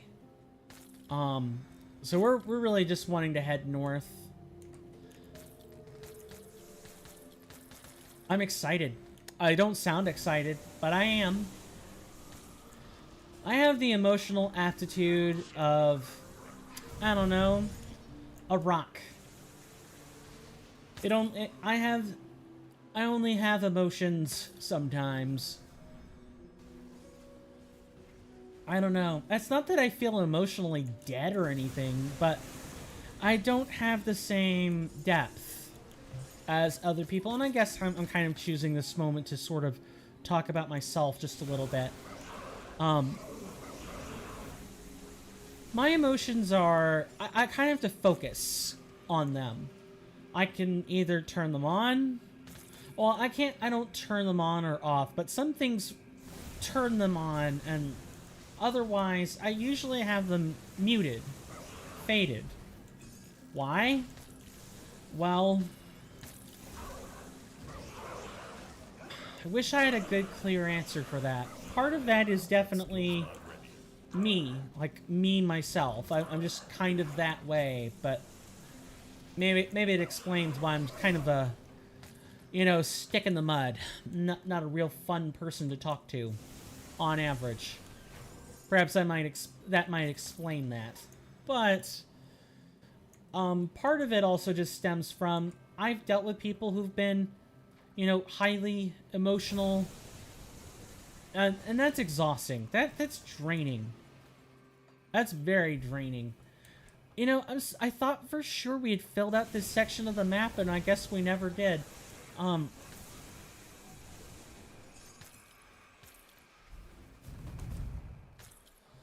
Okay. Wait, what? I know I did not just kill, like, complete that quest. We hadn't even presented it yet. What happened? Alright, Watcher Ortis. I could have guessed a contingent of ethereals was going to be here to greet us.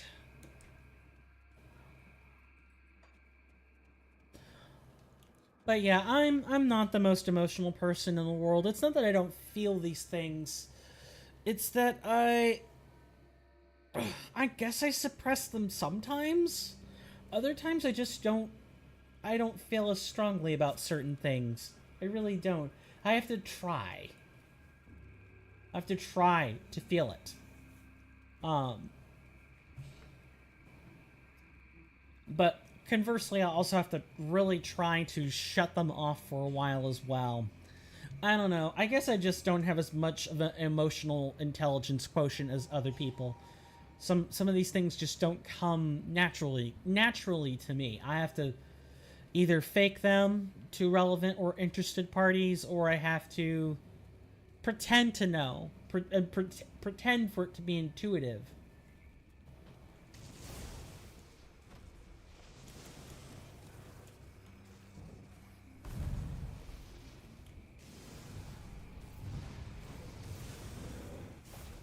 I can just cook you guys from across the barrier. This is fine. Can't do that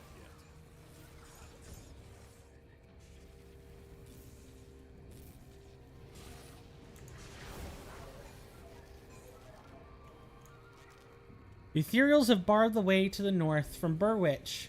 With Inquisitor Creed's pendant, you should be able to dissipate it. Purge the barrier.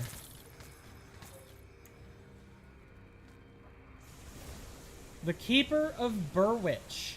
Dralgar. Ah, so we had a boss afterwards as well. Good to know.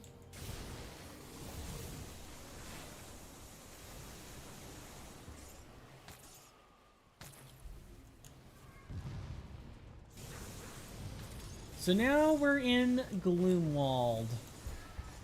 Nice.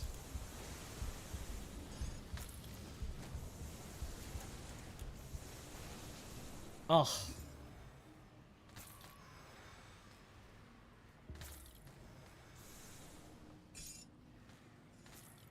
Hold on. I need to... what I'm actually trying to do is turn up the music. I wanted to know if that was different somehow.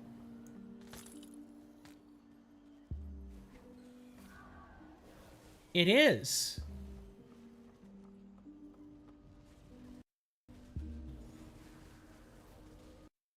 So what we're going to do is turn it back down to a little bit more of a reasonable level, and we're going to listen to it for a little bit.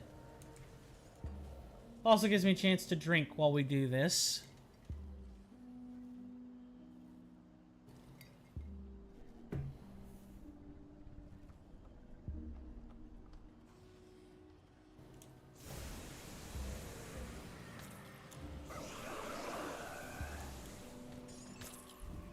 It's very ambient. I like it.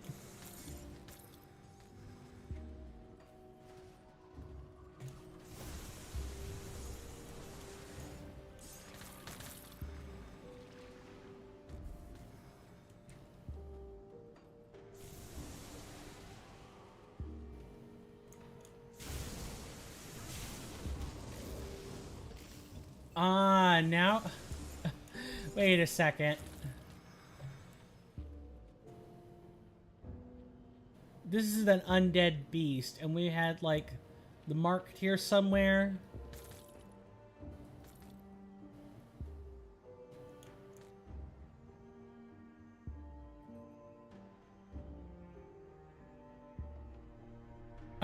Are these, like, pseudo-werewolves? That's probably the best way I know to describe them. Are they look like pseudo-werewolves. I like it.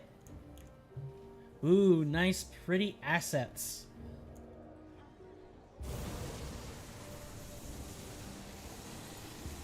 It's good to see that the main enemy makeup has changed. Even if, you know, we still get some random spawns, I'm for it.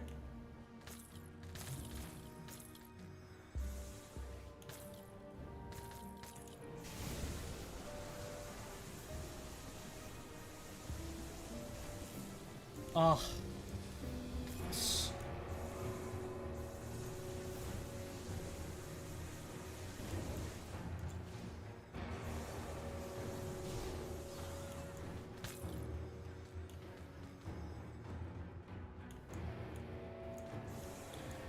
And then it switches to being a little bit more of a,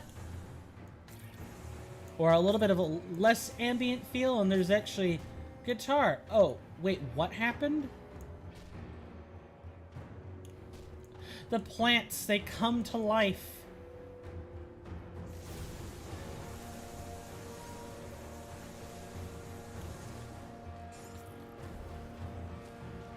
That's really cool, I guess. We're gonna tone that down a little bit now. It's getting a little bit too loud for me.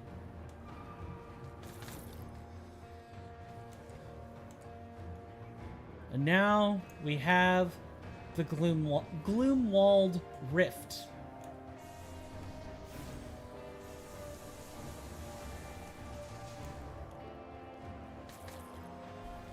It's like it's got that dark foresty feel to it. Now we're going to turn it down a little bit more, so we can hear these new NPCs. Beware, traveler. The lands ahead are as foul as they are deadly. The stench of Wendigo is heavy upon the air. Safe travels. Wendigo, or travel safe, excuse me. Wendigo? The vile spirit taints the heart and corrupts the soul. None who have given in to its allure remain human for long. Where are you headed? We had thought the way north safer. We're turning back to Whitemire, and so should you. Noted. Wulavia, take heed, traveler. The Wendigo spirit is strong in these parts. It is an ancient spirit of the forest. Once fierce and noble, it has become lost to the darkness, lost even to Magdragon. Now it only seeks to corrupt all it touches. Thank you for the warning. So we find familiar faces. The Rovers.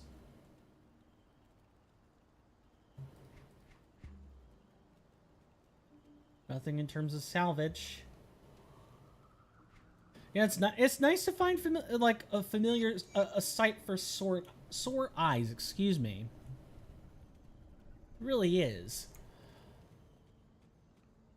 That we're not the only travelers in this wilderness.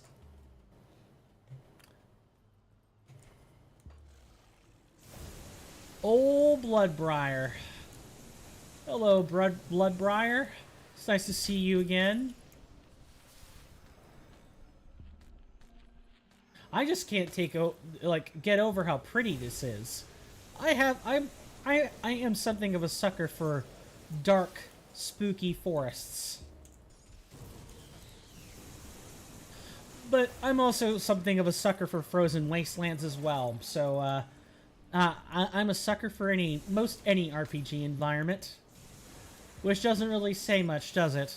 I'm easy to please when it comes to stuff like this. But Creed Entertainment, you've done a really good job with these assets.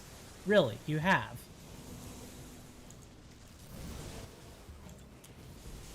The very wildlife itself has come to kill us. Even the walls you stand next to aren't safe. Not ready.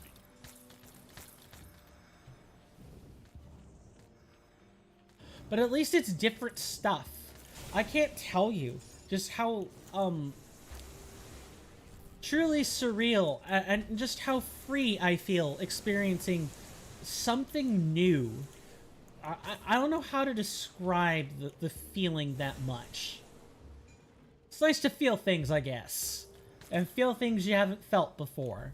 Or in a long while. It's nice to not just be exposed to the same stuff over and over.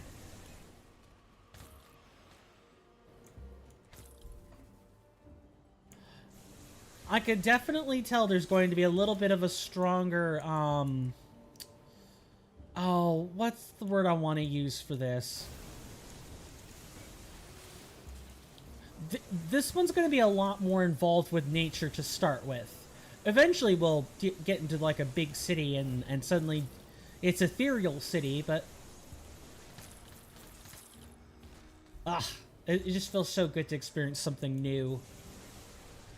I was kind of getting to feel kind of samey for a while with what we were doing here on this channel. I come every Friday, I play Grim Dawn, I talk about how much I like it, and I do like it.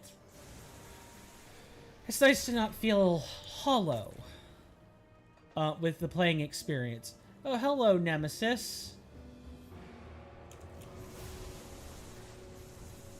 Kubra Cabra.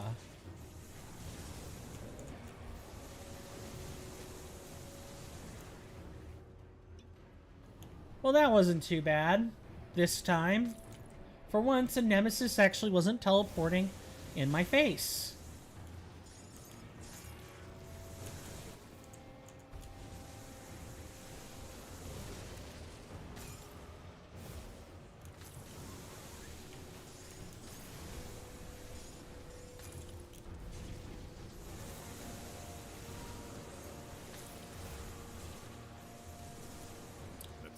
Oh, this is not going to be very good. We're going to park a safety rift right here, just in case. I hope to get... I'm curious to see what kind of unique monster infrequents are going to show up with the DLC. I can't wait. So, I guess one question I can ask while we kind of get ourselves settled, I'm frozen,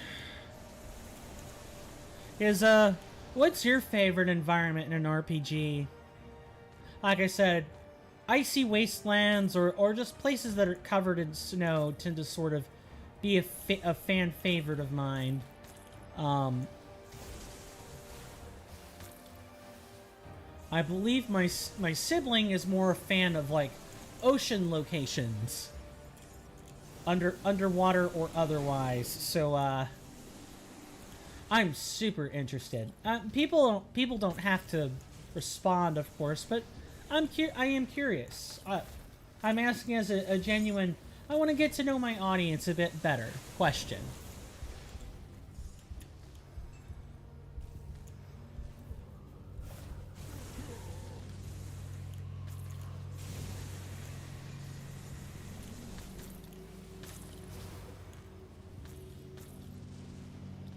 Hopefully we'll also find some new shrines in here. It would suck if all the devotion shrines were in the beginning section of the game. That would really kind of blow chunks.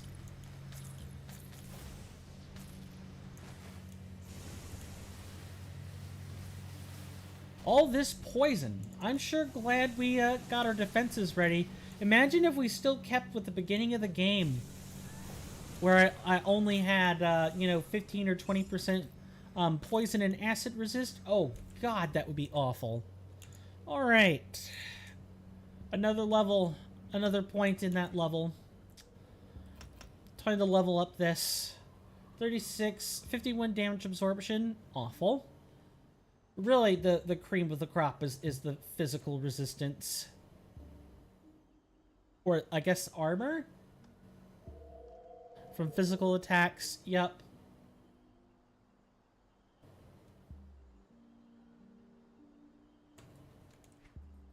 It would be nice if this had bleed resistance, though. Just somewhere. Anywhere in that build. Or, like, anywhere in that, like, talent lineup. Oh. I can't do that yet. Oh, we have one of those really dumb, super tough enemies. Blood Feast the Ruthless. Yeah, I remember you. You're the overinflated Grobel.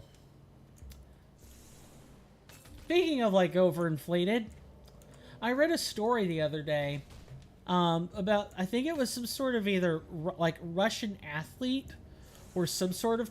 Oh, no, I think it was whoever the Russian stand-in for Popeye was. They had put oil. They had put oil into their body. They inflated their muscles with it. It is weird, but I'm not gonna judge. Apparently, that person, nice lawnmower. That person has now, said they not only regret doing that, but also, there's like irreversible damage that has occurred because of that. I don't like hearing either of those things, but I thought it was rather fascinating. When someone would actually perform the oil injection. And for why, perhaps I'll never know. Maybe it actually looked like Popeye. There's a... Look, folks, there's a reason why the cartoons are, well, cartoons. They're exaggerated on purpose. You shouldn't try to emulate them. That's dangerous. Imagine if someone wanted to emulate Betty Boop. I hope I have not invoked, you know, Rule 34 or like some version of it. Or like, ah, yes, there actually is someone who's done that. Uh-oh. Live rather than die. Please and thank you. You know, next thing I know, I'm gonna find someone who's gone farther than like a Betty Boop cosplay. Instead, it's gonna be, it's gonna be someone who's actually like done the surgery in order to look exactly like her and probably undergone many different forms of plasties. One of the root words for surgery. Ogdenbog Cannibal.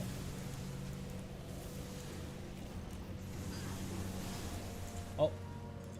Time to get out of Dodge.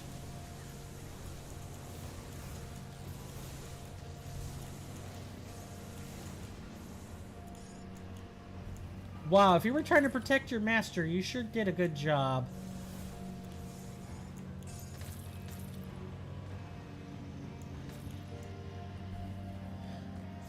Ah, it's not all forest. It's nice to see there's some rustic old building charm to all of this. But now we're starting to see where all the plant monsters came from. That makes a lot of sense.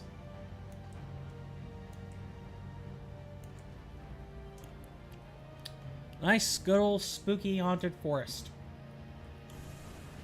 I can appreciate the motifing.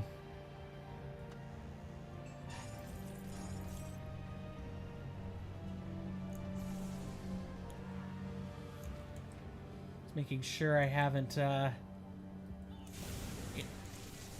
forgotten something. Okay.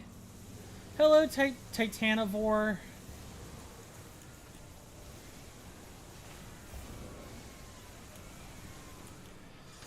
I like that you either couldn't fit through that or didn't want to teleport to meet me halfway. I'm fine with this. I don't want to be dealing with oh, the tree cover, now I'm a little bit less of a fan of. Some of the bits are stuck in the trees. It's just amusing. I'll grant you that, but... Just awful. I don't like loot getting stuck in trees. Okay...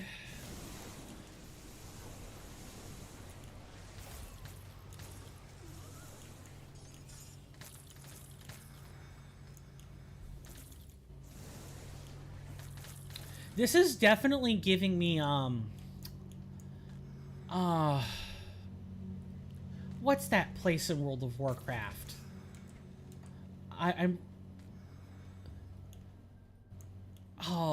It's giving me Gilneas vibes. That's what it is.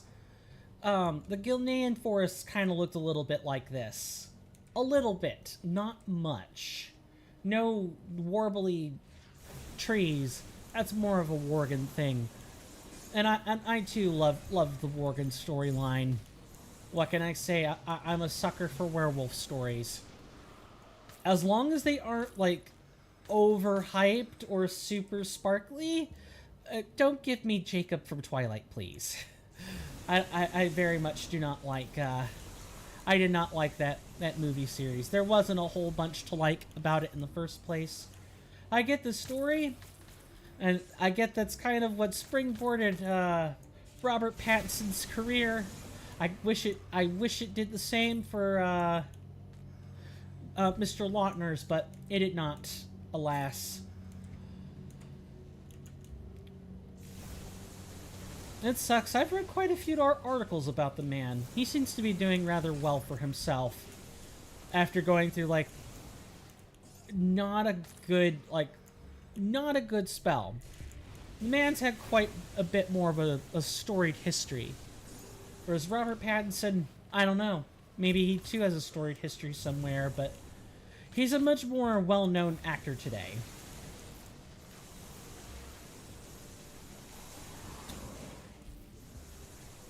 I'm really not much of a movie enthusiast, by the way.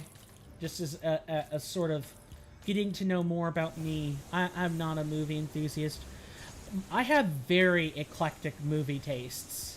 There's a reason I really, you know, I do my darndest to get out of going to the movies, because I'm just gonna sit there and not be, I'm just mostly gonna sit there and go, oh, well, what's this all about? I'm also the person that talks during the movie, if I know I'm not in a movie theater. And I know that gets on people's nerves.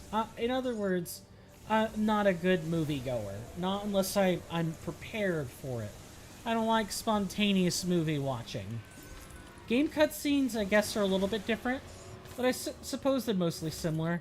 I am the kind of person that would normally remark during a game's cutscene. I suppress that for you guys, and for my Twitch viewers, and for my subs and patrons. Oh, I am overdue for break. I do my best to suppress that so we can actually watch something together, but even then, sometimes I find it hard to just kind of avoid talking during the whole thing. What do we have? We have a place we could go, but a cellar of some kind? Well, we're still in Gloomwald. Is he in a cellar? We need to look for him anyway.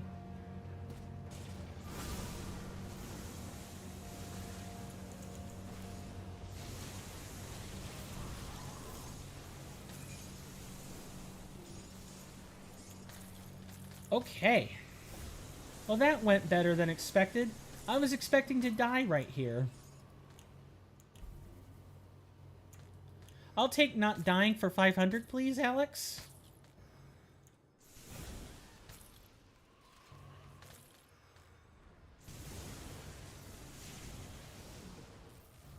Ah, and we have your traditional ye old fantasy witch in this DLC. Yeah, it's a Lovecraftian horror. I could tell that these guys.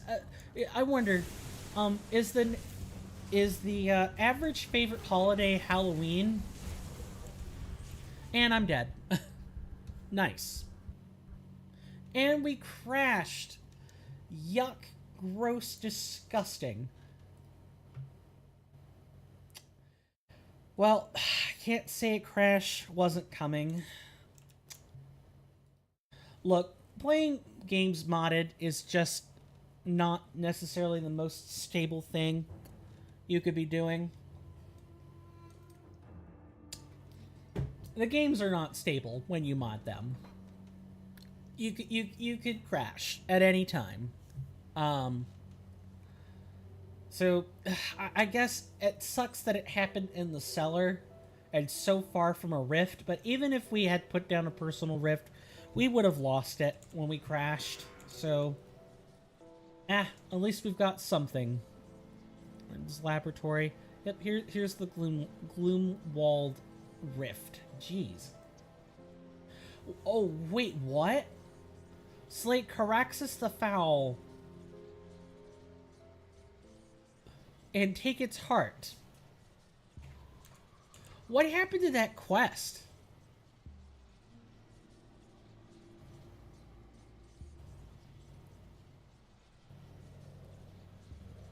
Look for a cave near the waterfront. Okay.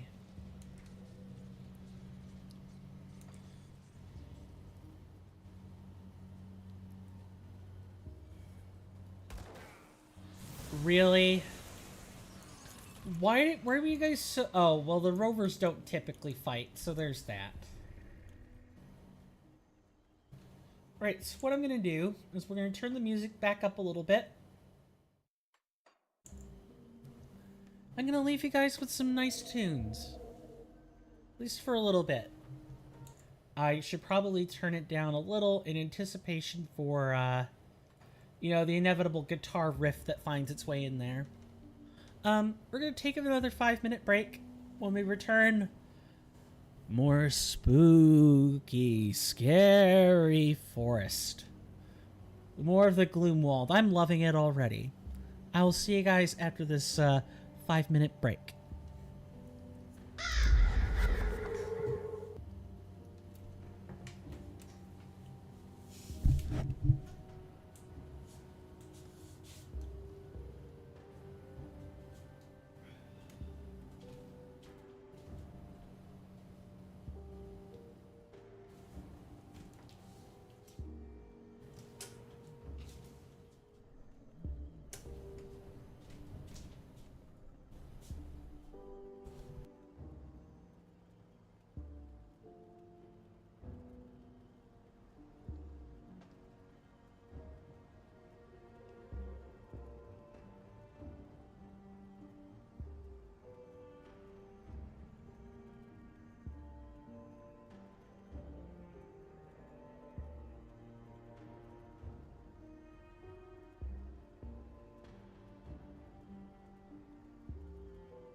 Sorry about that.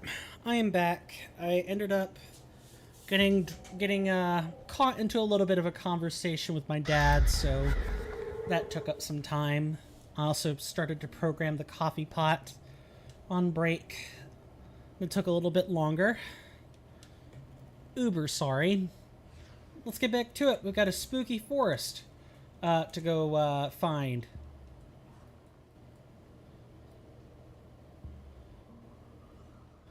Before that, though, I could see there's a cellar.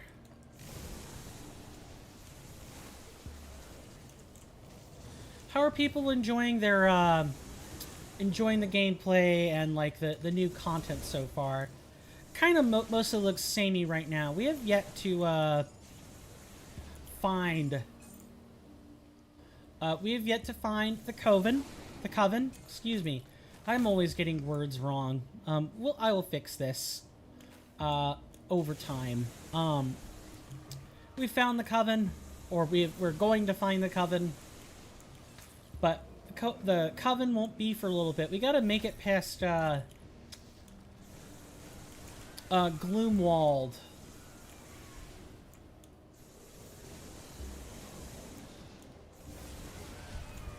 Oh, we're dead. Which is different than crashing, at least.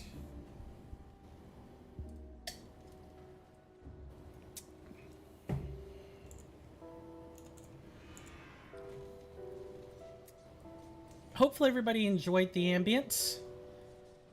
I did. Gloomwald's a nice soundtrack. Hopefully they don't start doing the whole bringing in a bunch of chimes business.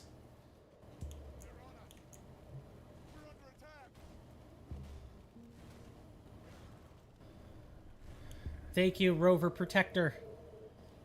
I very much didn't want to deal with riffraff.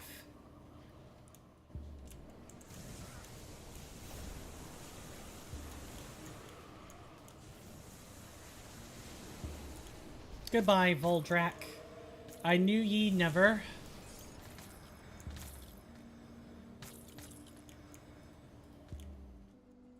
I really can't get over this soundtrack. It is so nice.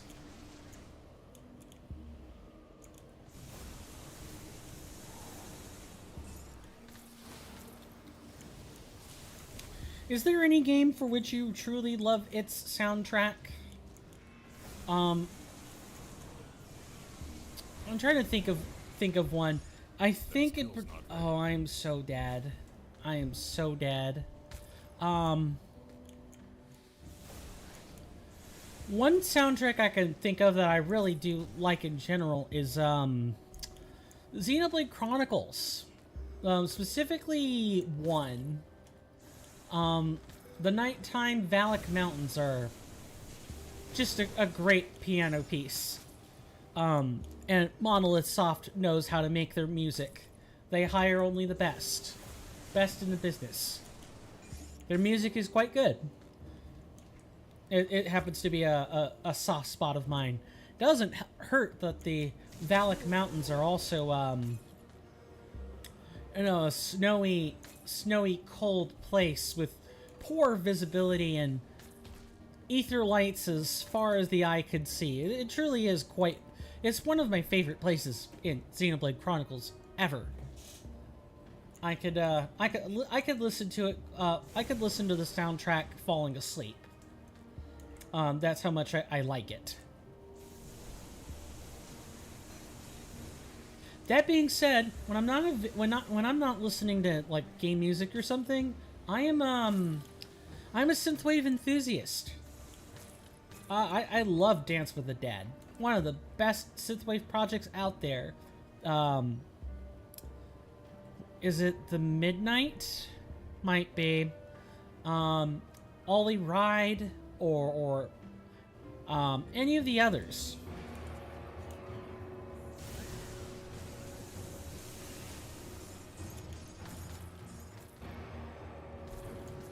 Nice. Where's our downstairs? It's right here at the cellar.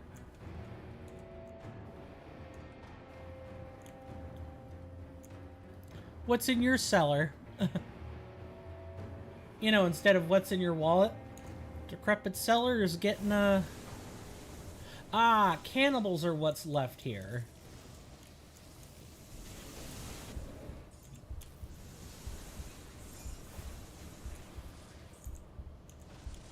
Nice. We nearly died.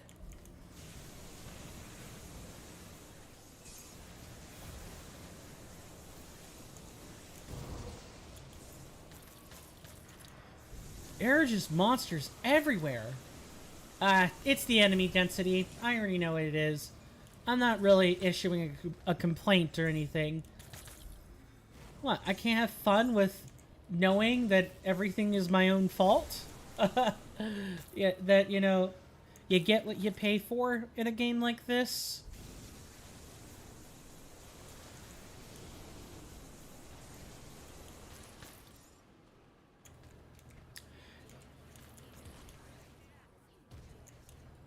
It's nice to be back in caves like this. I miss them. Rifts are fun every so often, but I can only take a Chthonian rift that starts you in a different location so often, so much. I can only take so much of that. And it's nice to be back in something more, shall we say, simple. It may be twisty and windy, but you know you're starting in the same place each time. I didn't ask for dungeon hack in my Grim Dawn.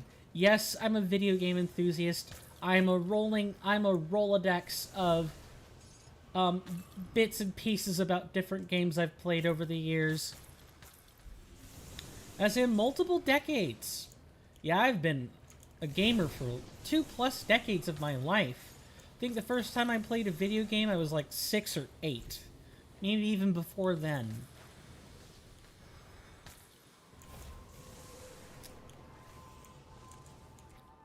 They're fun. They're like interactive books.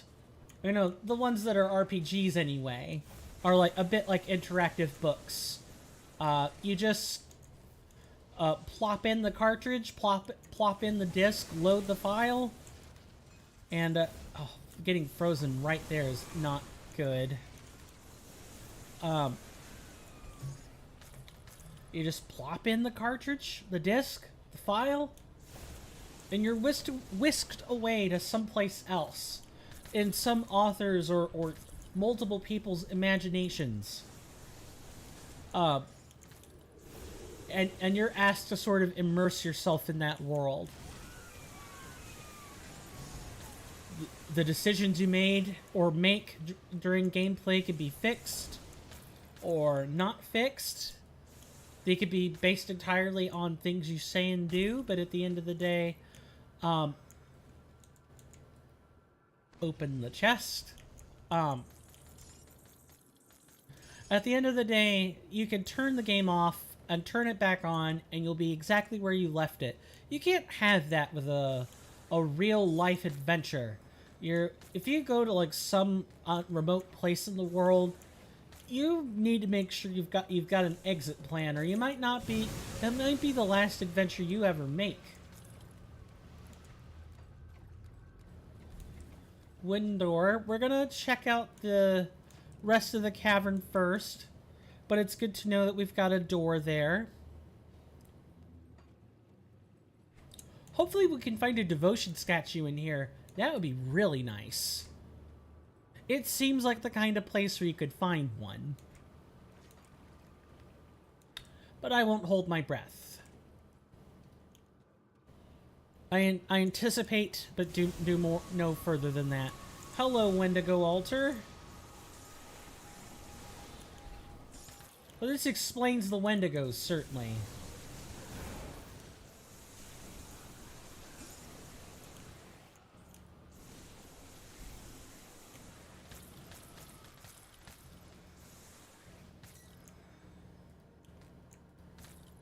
I think that's what, like 8 blueprints we've gotten today? 9 blueprints. Like, or more. Or more.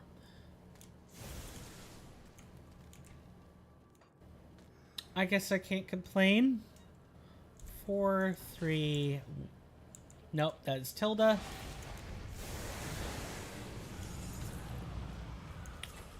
Nice. Let's learn our lovely blueprint friends. And let's organize this. Saw one more blueprint. 2 blueprints. Okay. Good.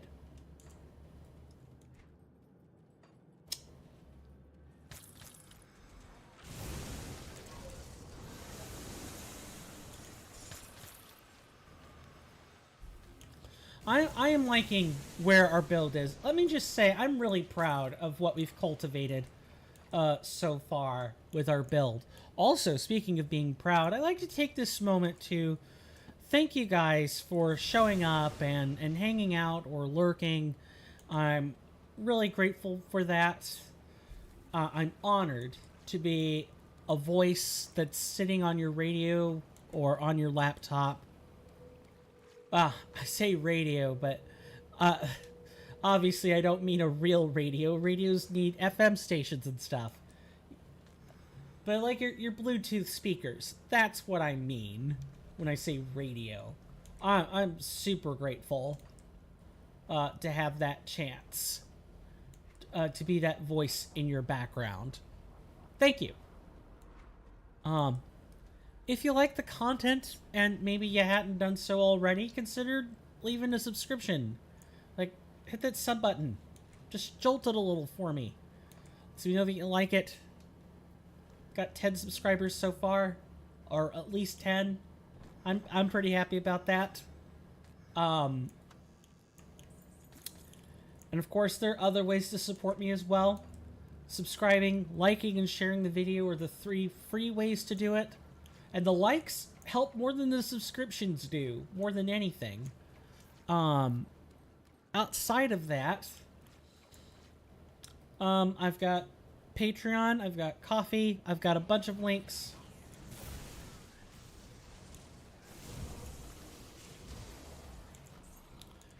Yeah, we've got a bunch of links. I won't say any more than that. Feel free to check them out. For YouTube folks, Patreon and Coffee are your ways of getting into the Discord for the time being. Those links now function properly. If you want to be a part of, if you want to have an easy access for Twitch, and you're like, I don't want to go navigate to Twitch and get inundated. You can just go. Yeah, I swapped out the weapons again. Hopping on that Discord by, paying $1 gets you right in. I won't say it gets any other benefits apart from that and the exclusive content, but we have a quiet community. We have 3 members. I would love a chance to grow it, but I know times are tight. We're in a post-pandemic world. The world seems to be unraveling at the seams every second over one new human world cause or another. So you just being here, listening to me, even just having me in the background is more than enough. It has to be. But I really do appreciate any other support you decide to give in the meantime. It is yours to give after all. And I do my best to try to entertain with the limited entertainment skills I have. I'm not one of these more well-known YouTubers. I don't have a personality. I don't have good editing skills. It's something I'm working on remedying for the Blasphemous walkthrough that you guys will get to share in on this channel, along with the people on Twitch I've promised about that walkthrough. But apart from that, this content is yours. It belongs here on YouTube. I can't think of too many other places where I picked up a disgusting green. Oh, I am dead. I'm definitely very dead.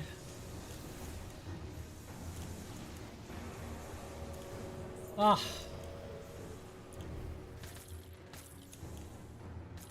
Thank goodness. I was so sure I was gonna die frozen like that. We're plopping a safety rift.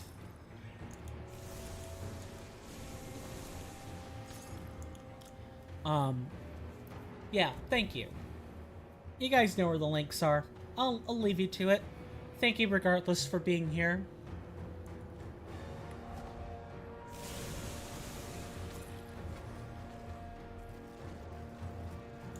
We're gonna turn the music down a little bit now, so that I can hear myself think. Anyone else need to hear their own voice in order to be able to talk? I do. True noise-canceling headphones are something I can't handle that well. Perhaps part of it also stems from wanting to keep an eye on my surroundings, and I feel like I can't do that if I'm living in a muffled world, but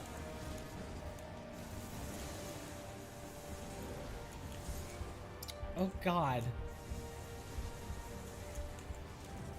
Oh, I pressed 2. I didn't want to do that. I wanted to press something else.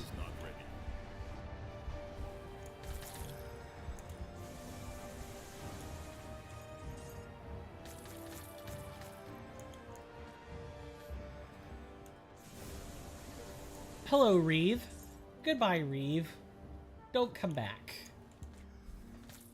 This place is very windy. Very windy. Hello, what do we have here? Some blood-soaked scribblings? Let's take a read. Oh, there's a lot. Okay. We left Burwitch not more than a week ago.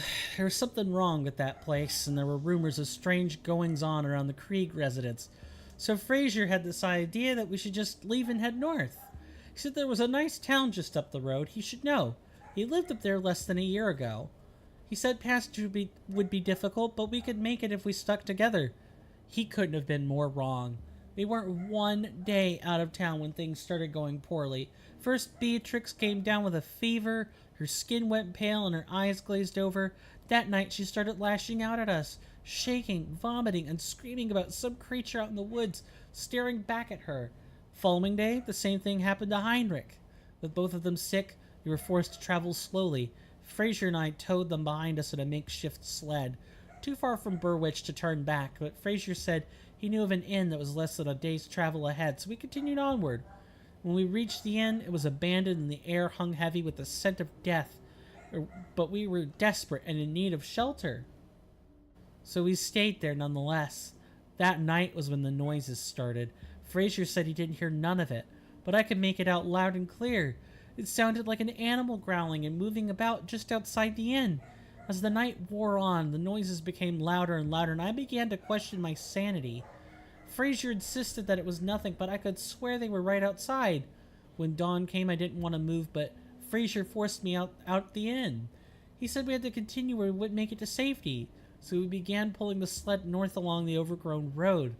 As we moved, I could hear it following us, its footsteps mirroring our own. Beatrix and Heinrich were getting sicker by the minute. We soon grew tired of hauling the sled.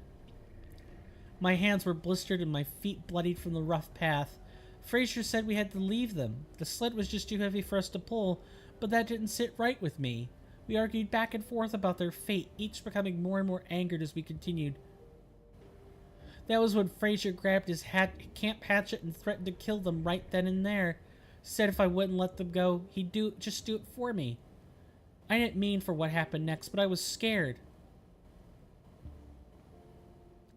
And the growling sounds bore down on me like a fire in my mind. I shoved him, and he stumbled over a root, falling face first into his hatchet, which lodged itself in the right side of his chest. He looked up at me in horror as blood filled his lungs and mouth. It's when I saw it standing behind Fraser at the edge of the woods. A massive, hideous figure, like a man with the head of a dead animal. I froze for a moment, then bolted down the road. As I ran, I could hear Fraser's gurgling screams begging me not to leave him. I could still hear them, all three of them, wailing in the darkness like rabbits being eaten by a fox.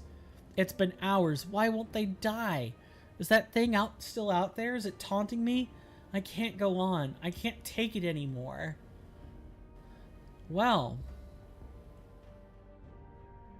unfortunate. That's very sad.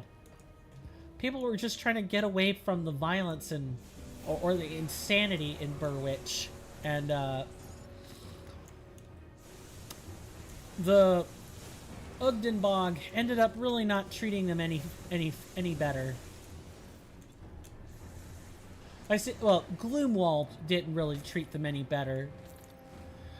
It's the same no matter where you go in Cairn. There's always some tragic story. Some people who are just trying to make it out. Just trying to stay alive. And fate wouldn't let them have it. Fate wouldn't leave them be. And the more you try to be a pragmatist about it, the more you don't give in to the delusions of superstition, the worse off you actually are in this land. Hello, Garrett. Please, just leave me alone out there. What? Who are you? Some sort of monster in disguise? Calm down. I'm not gonna hurt you. Stay back. I'm a powerful arcanist. I'm not looking for trouble. You must be Garrett. I mean, yes, but how did you know? Your daughter sent me to find you.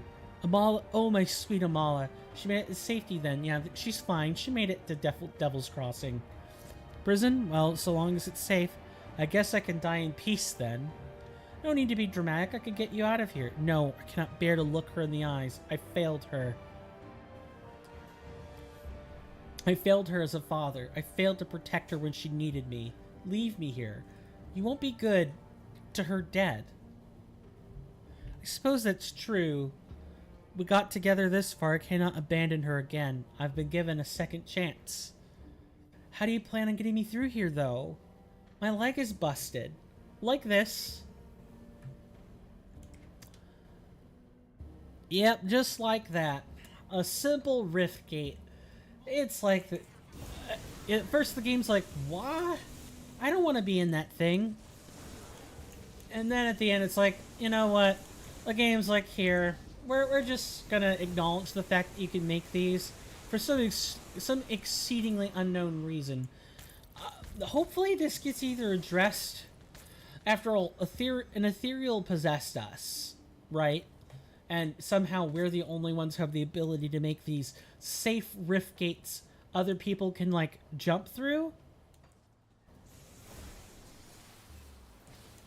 It would be nice if that were explained to us at some point. It's not like... It's not similar to Diablo, where it's like, you're the Nephilim, you can just do these things. Yeah, you have to find out that you're the Nephilim, but you eventually can. Like, yes, I know we can do these things, and they are useful, but it would be nice if we had a real explanation for what's happening. And the dogs are riled up about something, I can tell.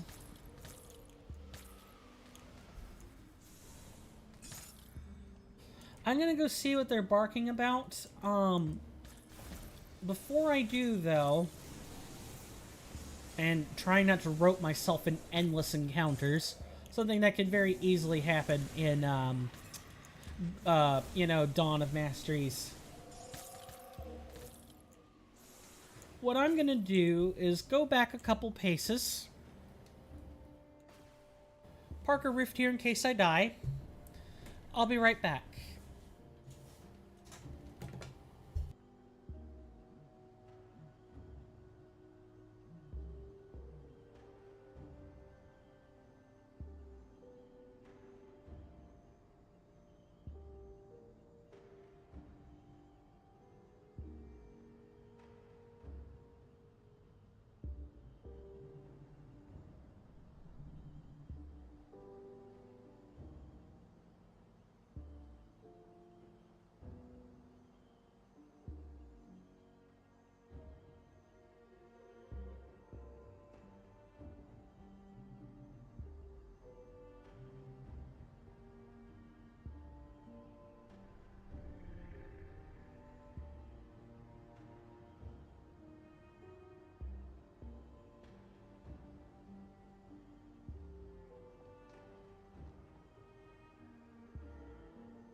Sorry about that. I'm back. My stepmother has returned back to the house, which explains why the dogs were barking. They were barking out of excitement. I also grabbed my cup of coffee while I was out there, so... Yes, I do dare come here. Not only do I dare to come here, I dare to do more than come here. I dare to excise the filth out of this place.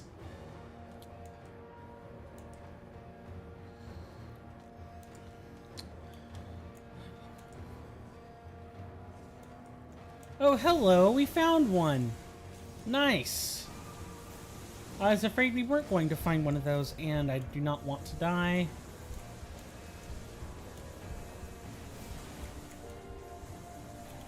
Ugh.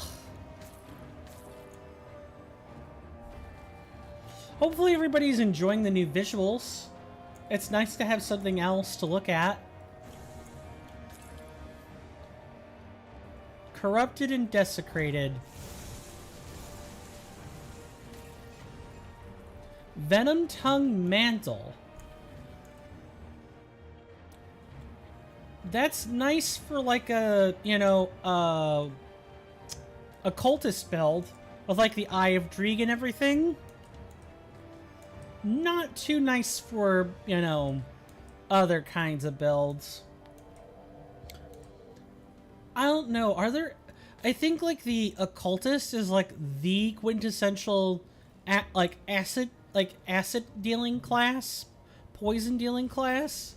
I don't know if there's any others. And if there are, I'm thinking it might be something like the Oathkeeper is the other one. I know Inquisitor mostly deals elemental damage with Pierce as, like, a sub-theme.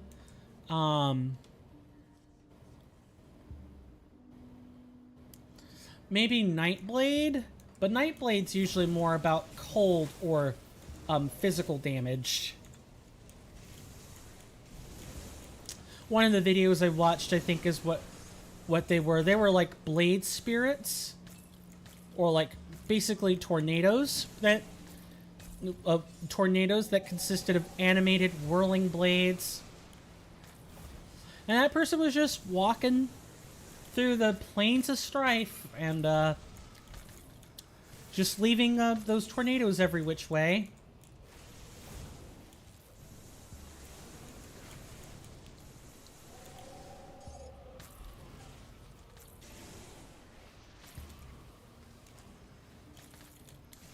Well, at least we found Garrett. I was really concerned we weren't going to find him. Or we're going to find him dead. I actually didn't think we were going to find him alive. You know, I'm happy. For a change, there's actually a happy ending. It's like... it's always like this with games, with like Lovecraftian style games. The happiness is so small. I mean, you have to learn to take joy in it, but really when you think about it, you're being conditioned, right? You're being conditioned to accept the small happiness. And for what? So that you could be blown out by a bigger sadness, you know, that's lying in wait for you? But that's the love of those stories, is that, you know, Lovecraft, George R.R. Martin, that happiness is very fleeting, or it's a twisted version of itself, where there's bitterness and sadness. Some people really like that sort of thing. I like it for a time, and then eventually I would like there to be actual genuine happiness. Oh, hello.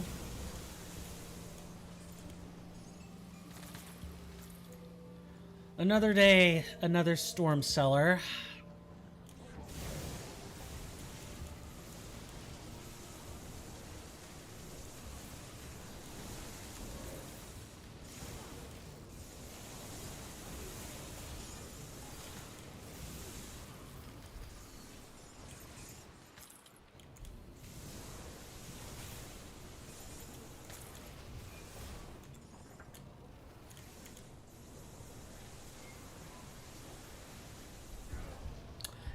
I knew it would die eventually, but I just felt I couldn't really move.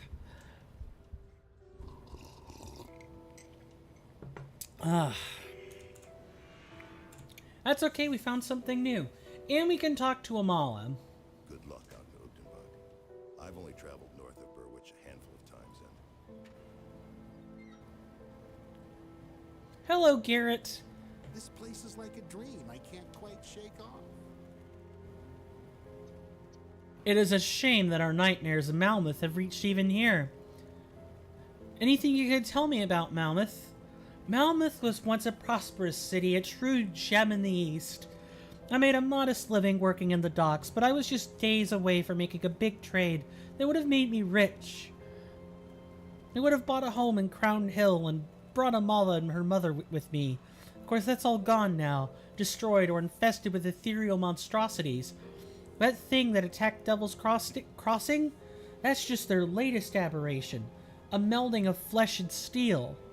Malmouth has become a factory of nightmares. Why did you ask your daughter to go ahead alone? We were attacked by those things. I froze up. Amala saved me, but not before one of those wretches tore up my leg. I told her to keep going, to find safety on her own. I could have probably hobbled along, but truth is, I've had enough of these horrors. I just wanted to curl up and die. In my cowardice, I left my daughter at the mercy of nature. Your daughter seems very capable, though. I do not know where she gets it. From her mother, perhaps. She was the adventurous one before the ethereals took her from us. I'm sorry. This place is like a dream I can't quite shake off. We cannot afford to lose people like that. Every life counts. That's what I wanted to say. That my father made it safely. Bit shaken up, but alive. And we can treat that leg. We were never close, but he's the only family I got left. I don't know how to thank you. Oh, perhaps this. Here, take this potion. My father and I took sips from it along our journey to keep up our strength. I'm sure you'll find it useful. Ah, yes. Second-hand used potions. My favorite reward. Can I ask more questions of you? Oh, that's gonna be the same thing. Thank you for finding my father. Though the nightmare isn't over yet, I feel that at least we can breathe easier among the Black Legion. Did you and your father not get I along? lived with my mom in Malmouth. Father wasn't exactly reliable. Let's just put it that way. He always had one scheme or another to make us all rich, but they never panned out. Mom loaned him money several times, but he squandered it on his latest idea or drowned in booze. But when she vanished right around the time the attack started, I did not know who else to turn to. Now it's just the two of us. Whether I like it or not, I can't just leave him. He is my father, after all. Good, good. Yeah, I'm happy to have that happy ending. However small it might be. Now, unfortunately, we gotta return to Gloomwald. And I believe we know it's these stairs down, which is good. When even the walls come to life to attack you, you know you have a fight on your hands.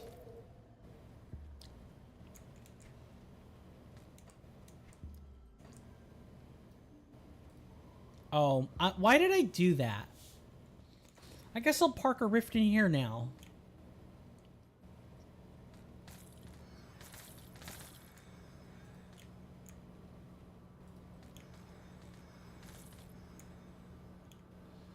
Got all kinds of things in here. What more depravity could you ask for? And we're about ready to level up again as well.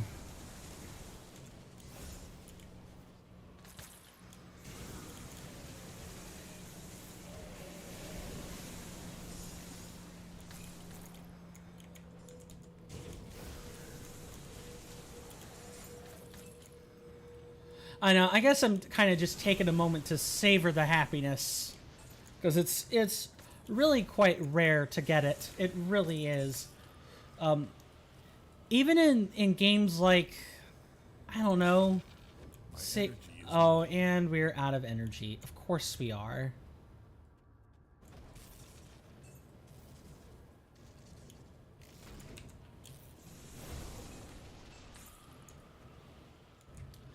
I'm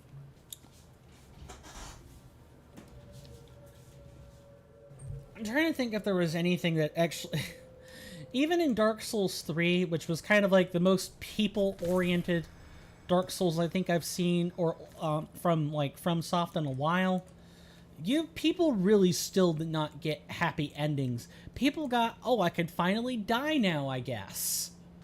You know, I'm not holding on to regret anymore. Blah, blah, blah. Companionship is temporary, and misery is abound everywhere. I think the first time I saw a grimdark title like that really give any kind of happy ending was in Sekiro.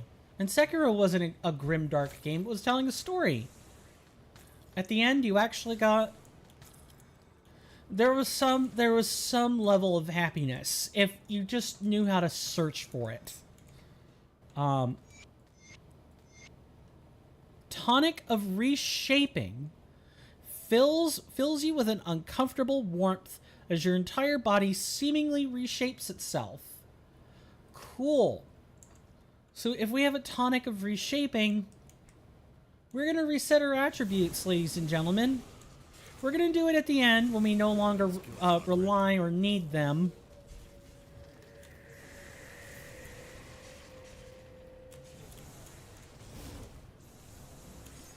Well, I should say when we no longer rely or need them. Well, I have to bear in mind, like, any cunning requirements that are on gear. I don't think there are any cunning requirements on gear.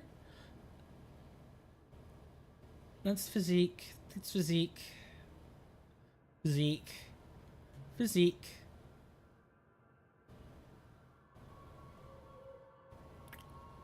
Yep, not a single, you know, cunning item to be found.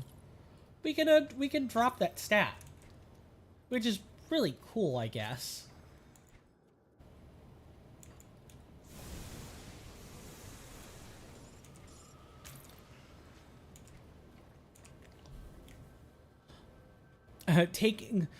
Wait a sec. So, how can you...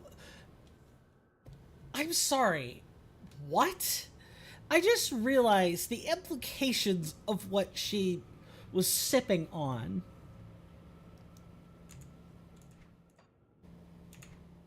Uh-oh. It's S. I always forget it's S.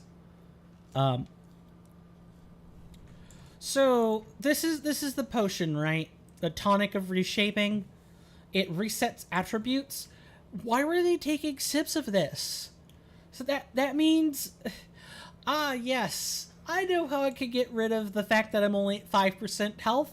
Let me just reset it, and then I'll suddenly have 200%. My health is now at 50. Is that how your father became an Arcanist? That he, you know, sipped potion until he rolled his stats up correctly? That's insane. The more I think about it, the less sense it makes. I'll take it as a reset for me. I wonder if it has a different effect for people who don't have classes or something. In my mind, that's the only thing I could think of. Oh, hello. I've got yet another portal. Good. It's already activated, I know, but... let's see. The second one is the Gloomwalled Crossing, which means we're sure to find Carax's Fowl eventually.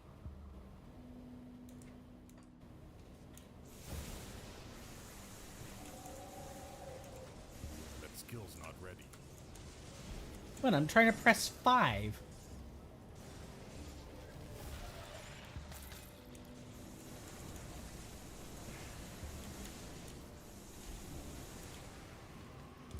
I realize it's a bunch of not stats, but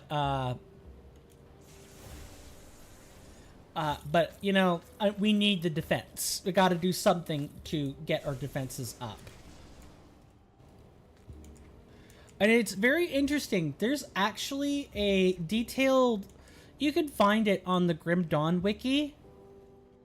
I believe that I have a command for this, actually.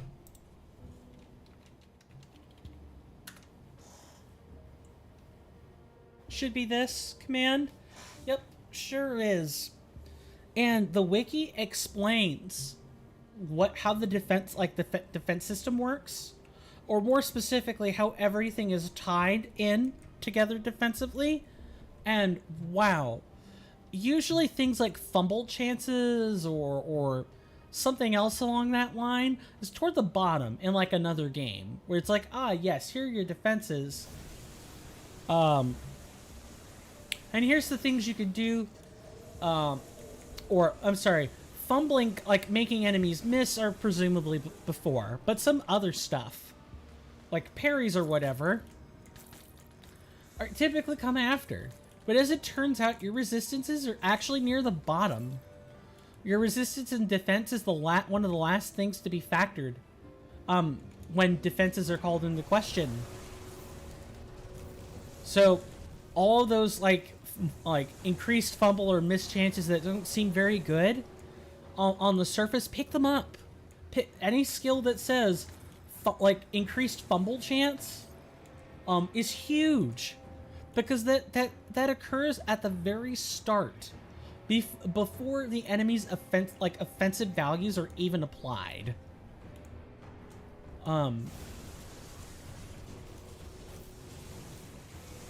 Yeah, don't. It just goes to show you that if you rely on previous RPG experience to sort of get you through this game, you're gonna find out very quick that experience could betray you. Could make you more likely to, say, make a wrong decision rather than a right one.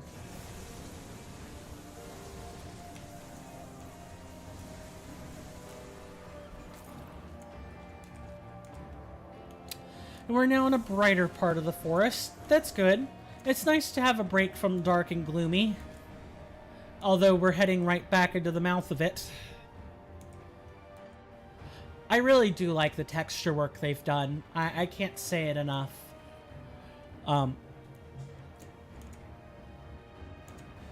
The Crane Entertainment are a group of people who really do care about, you know, the product they put out. That's amazing. And they're still working on small patch updates for this game. And it's gotten such a... oh god. It's attracted such a robust modding community around it. It's not funny.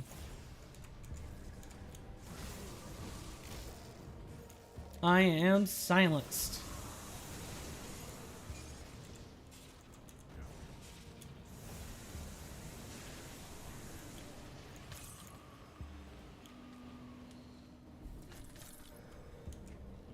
There are people still working on mods. There are people still doing, like, mod cleanup. That's just amazing. And it's something I wish Larian Studios had cultivated for themselves. That's so sad. That it's just so unfortunate that the company makes... that Larian Studios makes arbitrary decisions regarding its mod... like its files and what it chooses to make open to the public. I don't know if you know this, but there's like maybe it's less true now, especially with Divinity Original Sin 2 Enhanced, like Definitive Edition, but I don't know of a developer that makes the pets kind of exclusive, or makes like the animal dialogue exclusive.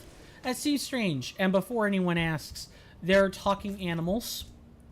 That shouldn't really be a surprise. Anyone who's played any amount of Divinity would know that you do sometimes get talking animals.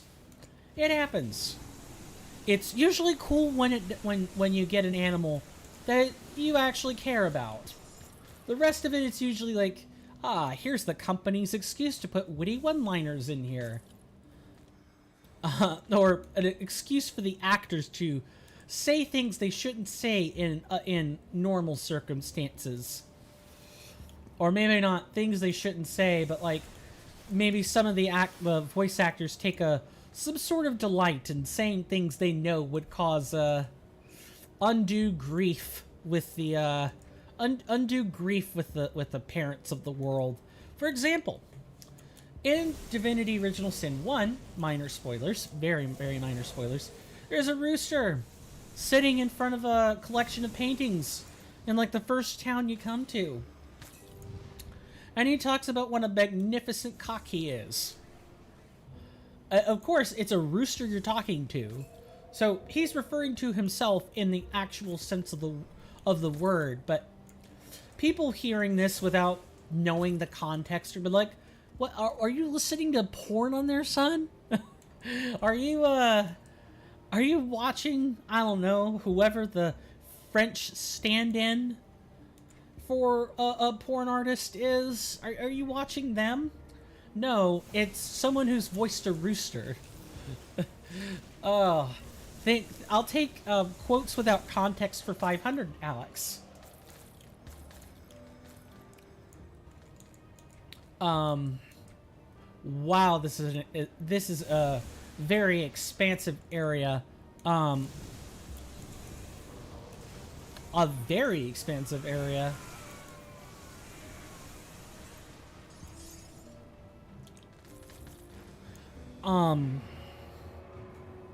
Or, you know, there's a quest line where, you go talk to a mayor's cat, and you have a little bit of a back and forth with a street cat and, this mayor's cat, and you could either help them, you know, shack up together, or you could help them you could break them apart.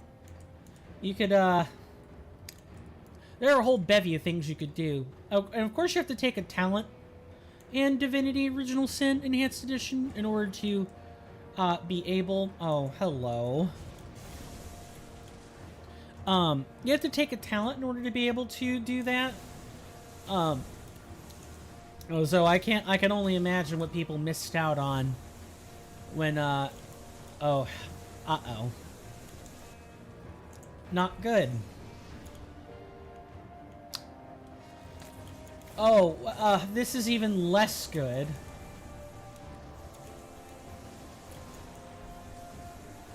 Gargable.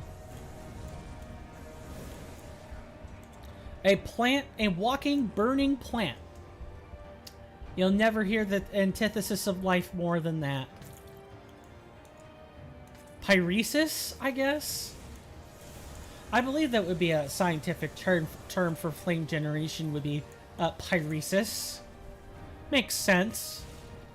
I don't know. I'm as a somewhat of a budding biologist myself. I would actually be curious to know if there are creatures out there in the real world that can generate flame. Either by kind of like spitting out caustic, flammable chemical, or something else. Oh. Sorry, I had to take a stretch. And I couldn't get my hands around the mic to mute it. So sorry about that. So there's the den, which we'll need to actually head to.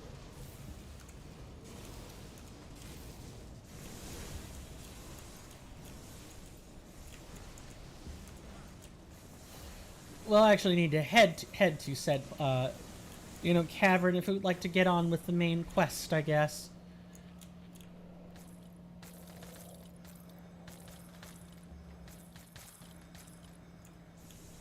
Okay, either that guy went all the way back there, or... Okay, we're parking a safety rift.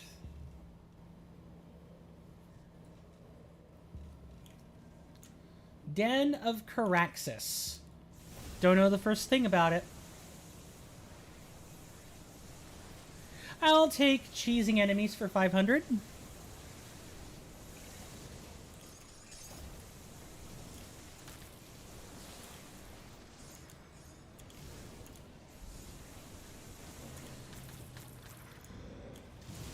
If you're gonna play Dawn of Masteries, give this build a shot.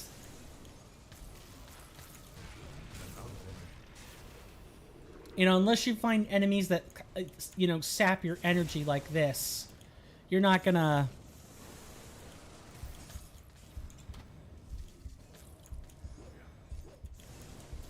yeah, unless you find enemies that sap your energy like this, you're not really gonna get into... I should say you're not gonna get into dangerous situations. We've died a good number of times, but... you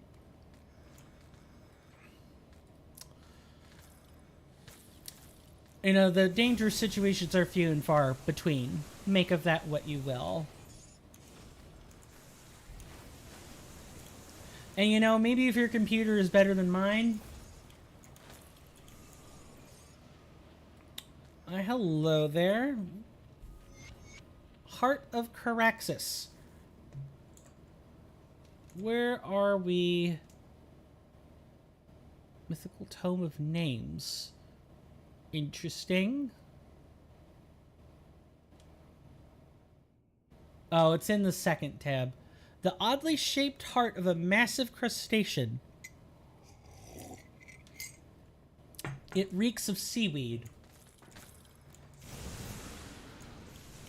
Well, we may have gone into the den of the beast and lived, but I still want to explore its contents. Maybe it's got a treasure hoard somewhere. Speaking of which, I suppose, like, you know, treasure and adventure and all that stuff. I'm curious. Definitely don't feel, forced or obliged to answer. But does anyone else play, like, tabletop RPGs out there? Hello. Nice blueprint. I do. Every 2 Saturdays, I'm either playing Dungeons & Dragons or Pathfinder 1st Edition. Great games. I DM one and am a pretty happy participant in the other. I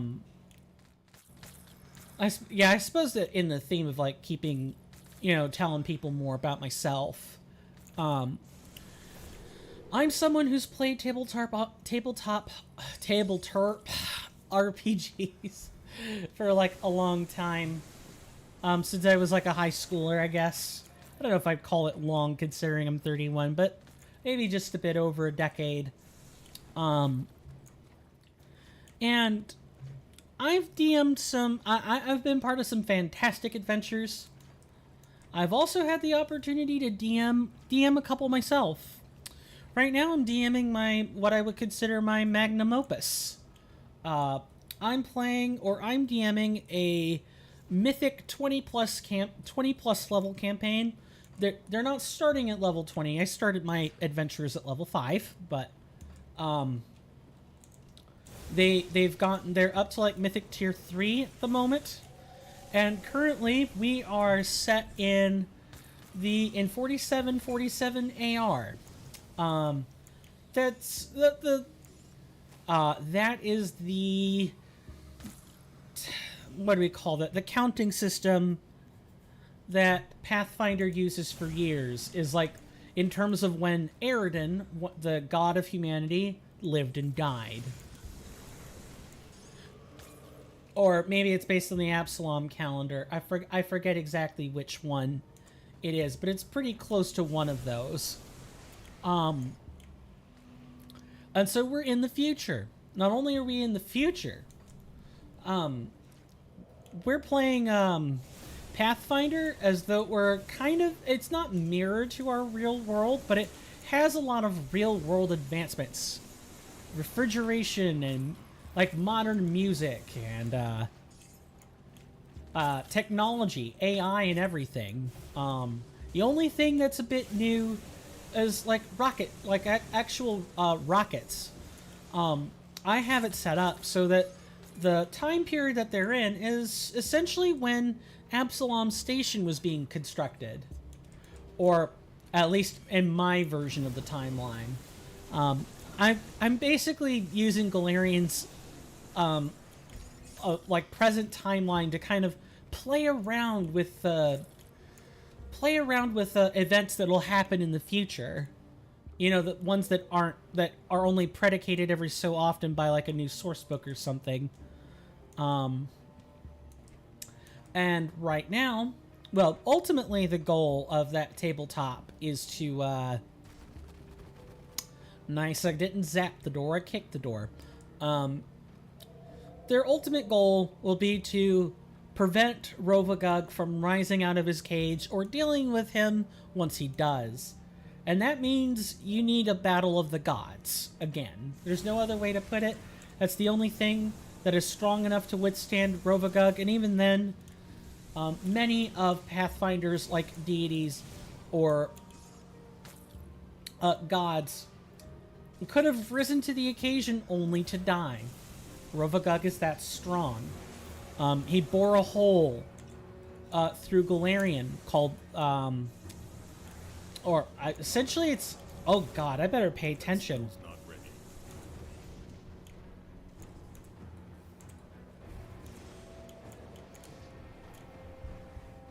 Okay. Those snakes are never a good time. Ever. Anyway. What was I saying? Right. I believe that's not the world wound. That's like a rift into the abyss. I think it's like the entrance into the Darklands.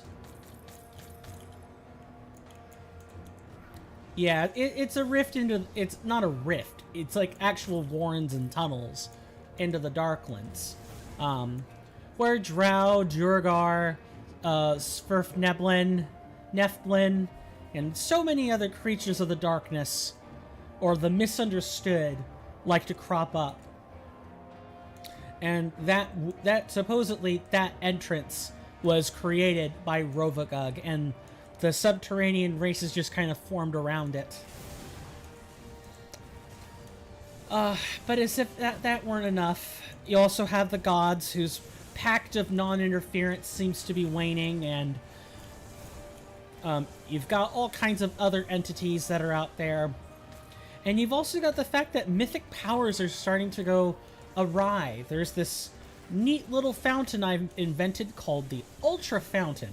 And the Ultra Fountain, when you sip it, instantly revitalizes you. A thing I love to plant before major bosses. But every time you take a sip, you gain new abilities. Like custom abilities I make myself. So it's just a lot of fun. I love what I make. My players enjoy it. We have 6 players and 4 cohorts. Something like that. And like a support character. Yeah, there's a lot of group tactics and stuff. It's really fun. It's exhausting, and I have to, check into the rules every time something obscure comes up, because we have all the source books turned on. I say turned on, like, we use a sheet compiling software called Hero Lab, and that's where I get to code the custom things I make, not just say, yes, you have them, and this is how they work. No, I can actually code this stuff, and it shows up on the sheet. It's pretty cool. I have the client version. The Hero Lab does have like a web version, like a cloud version, and it doesn't let you do this, like, at all. Welcome to Ugdenbog, I guess?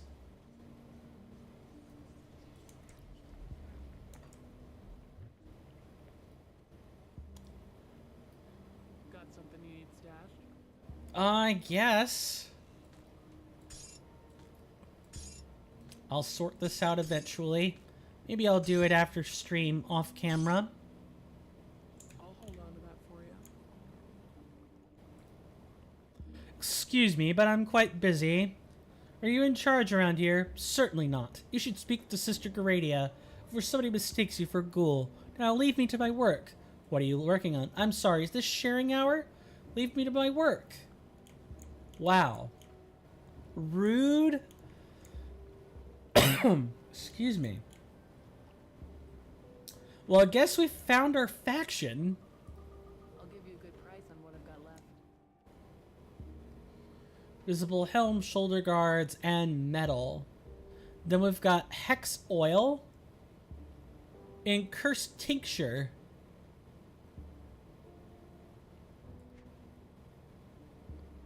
Then here we've got... Oh, we've already learned some of these. Oh no! Fortitude and the Coven Waistguard. Interesting. And what do we have for augments?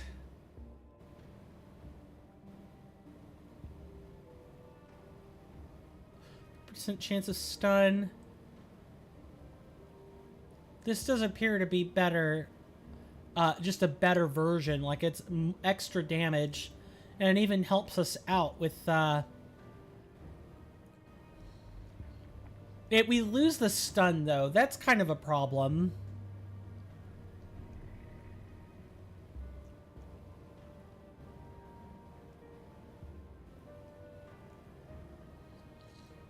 Rings and amulets. Okay. Interesting. And then what do you have in terms of augments? 5 energy regenerated per second. Interesting. Elemental resistance.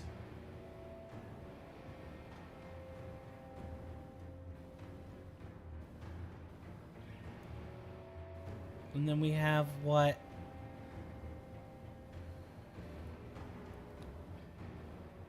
Rings and amulets. Okay. It's very interesting stuff. Oh, this is the one I want. Health regen and bleeding resistance. This would help us fix some of our problems with our resistance. I say some of them.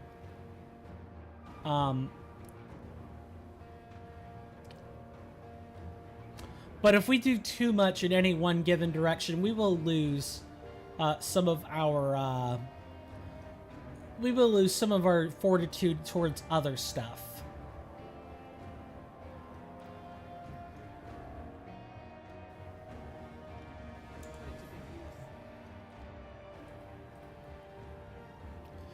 The Coven of Ugdenbog does not yet trust you to handle their most secretive tasks.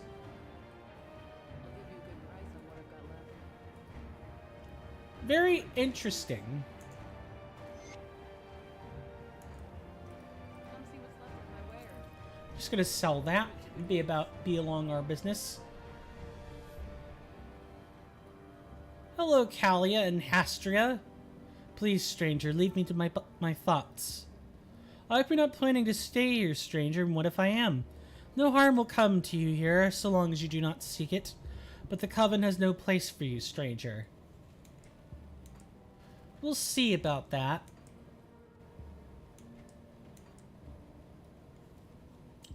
Ralia and Seer Rugia. I can smell the questions upon you. One comes before us who is not yet ready. Perhaps another day shall rise upon which he will understand. You pester me, marked one. Begone! We meet again, friend. I must admit I had some reservations regarding your unusual state of mind, but you've proven to be understanding of human plights, even compassionate. My sisters will breathe easier knowing that you're willing to see past our craft for the people we are, and I will make sure they hear of it. Do not worry. I will not speak of your origins to the other. Even though they endured prejudice in the Empire, they are not entirely free of it themselves. That's humanity for you, I suppose. How'd you make it all the way here from Bloodgrove? It wasn't simple, I can tell you that. After Malostria's calls became more frequent, I set out east toward the lake. I traveled part of the way by boat, but that dingy thing did not last long in the turbulent waters. I found myself off the coast of Whitemire, nearly drowned. Thankfully, a couple of rovers found me here before the Slith did. With their help, I recovered quickly and made my way up here. Malostria called to you? Yes, she is a powerful psychic, and nearly burnt at the stake herself for her ability to tap into the aether. Magnified by the powers of the other witches, Malostria called out to anyone with the gift who might hear. The lucky few who interpreted her summons and survived the journey are here. Welcome back. Anything you can tell me? You've probably already had a run-in with the cannibals if you were here, so warning you about them feels moot. They are by far the most dangerous thing out here in Ugdenbog. We try to avoid confrontation with the flesh-crazed, although our rapidly fading wards may soon see us attacked. Beware the ones who fully transformed, the ones we call Wendigo, children of Ravager. Interesting. Find somebody else to bother and don't try anything foolish. We are watching you. Be on my way then.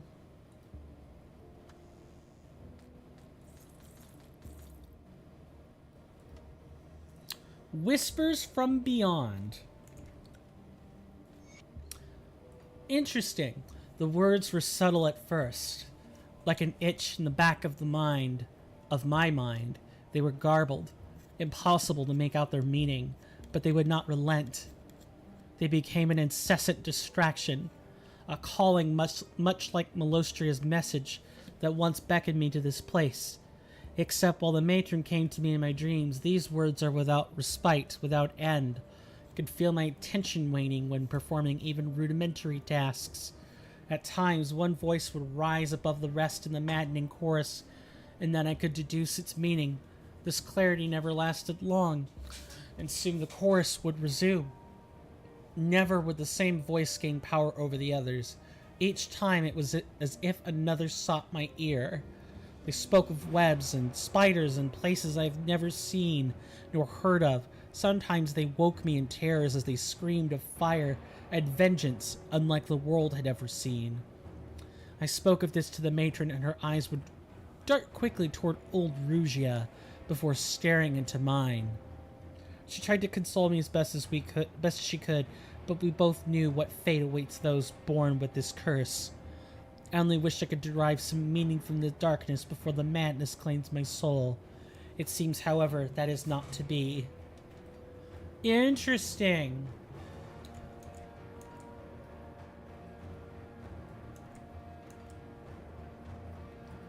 Well, hello, Guardian Cyndia.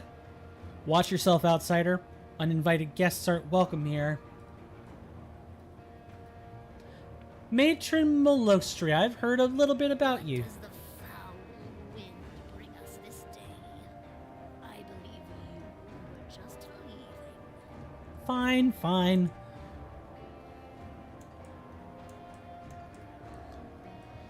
We'll go talk to your matron real soon. For now, I want to finish exploring. What troubles you? Stay strong. Ah, another spirit guide. We found one. Good. Safe journey. Hello, Loghorrean. I'm sorry, but if you have business here, you should speak with Garadia. Alright, I will. Hello, Garadia. Whatever it is you think you're doing here, you are in the wrong place. Perhaps the heart of Caraxes will change your mind. Interesting. It appears that perhaps we can be of use to each other after all. Very well. Speak. What brings you to our refuge? I must find a way into Melmoth and find a lost If friend. you seek a path to Malmouth through the swamps, then I am afraid you are out of luck. The roads have all but collapsed, and even if you should somehow find your way out of the bog, the land beyond has been consumed by a fire. Ancient passageways exist that could take you north. They are not of this realm, and you will not like where they lead. Now, this friend of yours, what happened? His name was Ulgrim. He was taken by the Void in battle. Ulgrim, you say? Oh, it would be a shame to lose such a legend. But if he was claimed by the Void, then... perhaps this gives me an idea that will solve both your predicaments. But if we are to help with this, then I must ask for something more in return. Very well. What do you require? What you ask will take me some time to prepare. But before I help you, there is something you must do for us. Deep within Ulgrim Bog, to the north of our refuge, there lies a village by the name of Barrowholm. I need you to travel there. Why? I care not for the village, only for what was stolen. We had crafted an Ulgrim Bog fetish within the swamp in order to protect ourselves from the wilderness. Recently, someone has tampered with it, tore off the head of the fetish, and ran off with it. I can still sense its waning power within the bog, and the only nearby settlement is Barrowholm. I do not care what you do. We must have it returned to us. Do this, and I shall give you the means to find Ulgrim. Perhaps even a way to Malmouth. Deal. Hey there, can I help you? What are you doing up here? I'm Garadia's bodyguard. I go where she goes. You're not looking to cause any trouble, are you? Certainly not. Good, because I'd hate to sully that pretty face of yours. What can you tell me about the Coven? Well, I haven't been here long, so there isn't much I couldn't tell you. Or I could tell you. Shortly following the Grim Dawn, I had a bad run-in with some bastards looking for easy pickings. Unfortunately for them, I didn't qualify. Unfortunately for me, there were 4 of them, and I didn't exactly make it out unscathed. Garadia found me alone and slowly dying to my injuries. She brought me here to tend to my wounds. When I was healed, she said I could stay here and train with the others. I owe her my life. I always had a penchant for violence, so I suppose my role just came naturally to me. A noble pursuit. Nobody in my life had ever shown me the kindness that Garadia has. There isn't anything I would do for her. You seem friendlier than the others I've spoken to. I don't immediately assume every stranger is an enemy, though a healthy bit of skepticism helps these days. Don't mistake my demeanor for softness, though. Touch Garadia and you're a dead man. Fair enough. Now we can actually talk. Now we can actually talk to people. At this point, I suppose it's going to die down a little, and the action's going to turn to dialogue very quickly. Sister Garadia has instructed me to aid you in return for your efforts. I have used the heart of Caraxes to prepare a restorative salve. This should help. This alone should be sufficient payment. But I've been instructed to offer my help should you need it in the future. However, the salve takes some time to prepare. Now leave me. I must return to my work. What do you need now? What are you working on? It is my charge to prepare all materials and rituals used by the Coven. As you might imagine, this takes a great deal of concentration. Now may I return to my work? Absolutely. See anything you like?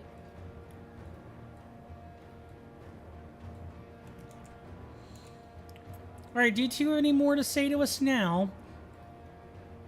I sense that you've traveled far. I wondered, in your travels, have you been to Port Valbury?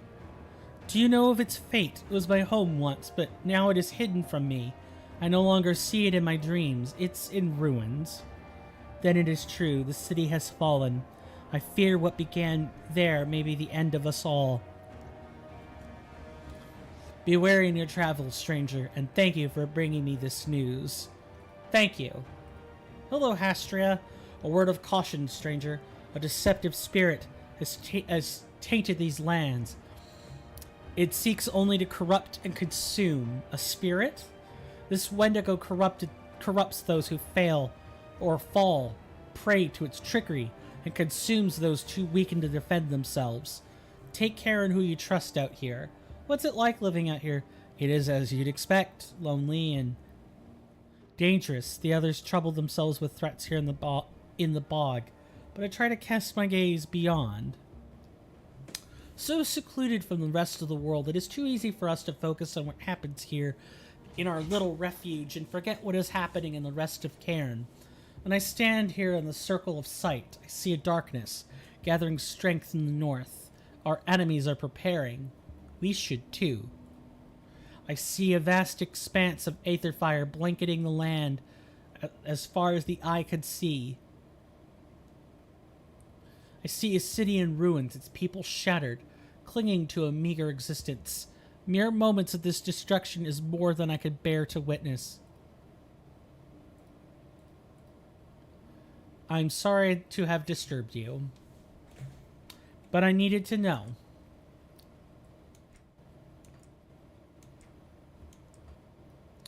And it crashed. Again. Well, and it happened so suddenly, too. I didn't even think we were doing anything to cause a crash, but that's sort of the beauty of it, isn't it? If you're playing mods, you never know what's going to happen. Like at all. I swear past like the first 1 or 2 episodes, a crash is like really frequent. See anything you like? Really? You put me back here, and then on top of that... Yep. Mm-hmm. Something must have not wrote correctly or script overloaded or something. That's usually what it is in a mod 9 times out of 10, is a script incompatibility. I can smell the question. Marked? How am I marked? And who by? And who is marked? What? Hello, Cyndia. Greetings, outsider. I am told that you are heading into Ugdenbog. Brave of you. I was wondering if you could assist us in an important matter while you were out there. What'd you have in mind? Matron Malostria has been reaching out across Cairn, calling witches to gather here in relative safety. Once they arrive, their survival becomes my responsibility until they get accustomed to life in Ugdenbog. Most of those that Malostria was able to commune with have arrived, except for a few stragglers. It has been some time, though, and we suspect something has happened to our future sisters. If you find yourself out in Ugdenbog, please look around. See if any of them have gotten lost or, worse, captured by the roaming cannibals. Even though they are not yet under my care, I feel a certain responsibility to their well-being. But I cannot simply leave the refuge. If you do this for me, I will see to it that you are aptly rewarded with some of our supplies. You got it.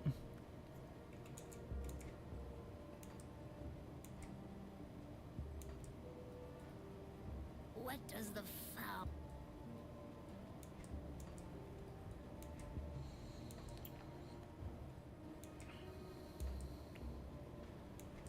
Okay, and I believe that does it. That's all the NPCs you can talk to around here. So what are we going to do now, you might ask? Well, I think what we're going to do is we're going to call it early. But before that, we're going to drink this tonic. Reset all your devotion points? Oh no, I just drank that. Very uh-oh.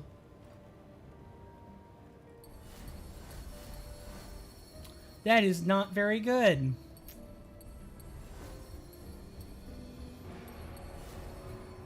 I thought it said attribute points. So why did it say devotion points instead? That could go on to electrocute. This is not very good. I just screwed up. Because I read it, was like, surely that's what it is, but no, it is not. I will fix this off camera. So, when we return to Grim Dawn, we're gonna find Barrowhobe, rescuing the traveling witches, and do whatever else the Coven asks of us. And hopefully we don't bump into Soleil, Bismiel, or any of the others in the meantime. Like, I hope we don't bump into the witch gods themselves. That would be a horrid thing, don't you think? Considering that we are kind of an antithesis to them, sort of. Needless to say, thank you guys so much for stopping by. Really appreciate it. Appreciate you hanging out. Next Friday, that's exactly what we're gonna be doing, is this. Trying to think if there's anything you guys need to know. If you guys want to be a part of any content that is outside of YouTube, use the link tree to get to my Twitch page. It's in the description. If you want to be part of the Discord content, $1 gets you right in for viewing. $3 lets you vote. I do require recurring payments for the voting process, but honestly, I'm pretty happy with a one-time payment to stick into the Discord. It's just some abilities to view and see things change when there isn't a recurring payment. That's all. And I believe both the Patreon and the Coffee have, like, their own onboarding processes for this. So you shouldn't have to go and do much else. You may have to go, like, through the Discord server verification, but that's something that all Discord servers of any stripe pretty much have now. Is you've got a place for, like, roles and stuff, and a place to view the rules, all that fun stuff. The rest I'm gonna leave in the... Well, I guess the only other thing I could say is if you want to talk to just me and nobody else, I suppose there's Twitter. I have a Twitter page. You could find it at, I believe it's coinstamp180. I still have to use the number over there. If you want to talk at me, and you want to DM me, that's a good place to do it. But really, I'll answer comments just about anywhere. And please, if nothing else, if you like the video, if you like this stream, make sure you like it. Of course, that's only if you actually like it, but you know what I mean. You know what I mean. That helps more than a subscription does, on average, because that's what YouTube cares about, is the viewing metrics, and not so much subscribers. They're like a very tiny part of that metric. Thank you. I enjoyed our company together for these 3 hours and 46 minutes. I know, cutting it short, but I feel like this is just a good stopping point. Sunday, Wednesday, Monday, or Friday, you can catch me on Twitch, YouTube, or Discord during any of those 4 days. My name is Coin, or Swirling Vortex, or Steven, and this has been another episode of, of Grim Dawn, Dawn of Masteries. We're on episode 17. Hooray! We're actually doing new stuff. You guys are welcome in my hallowed halls anytime. And with that, I will see you guys later. Take care, and bye-bye.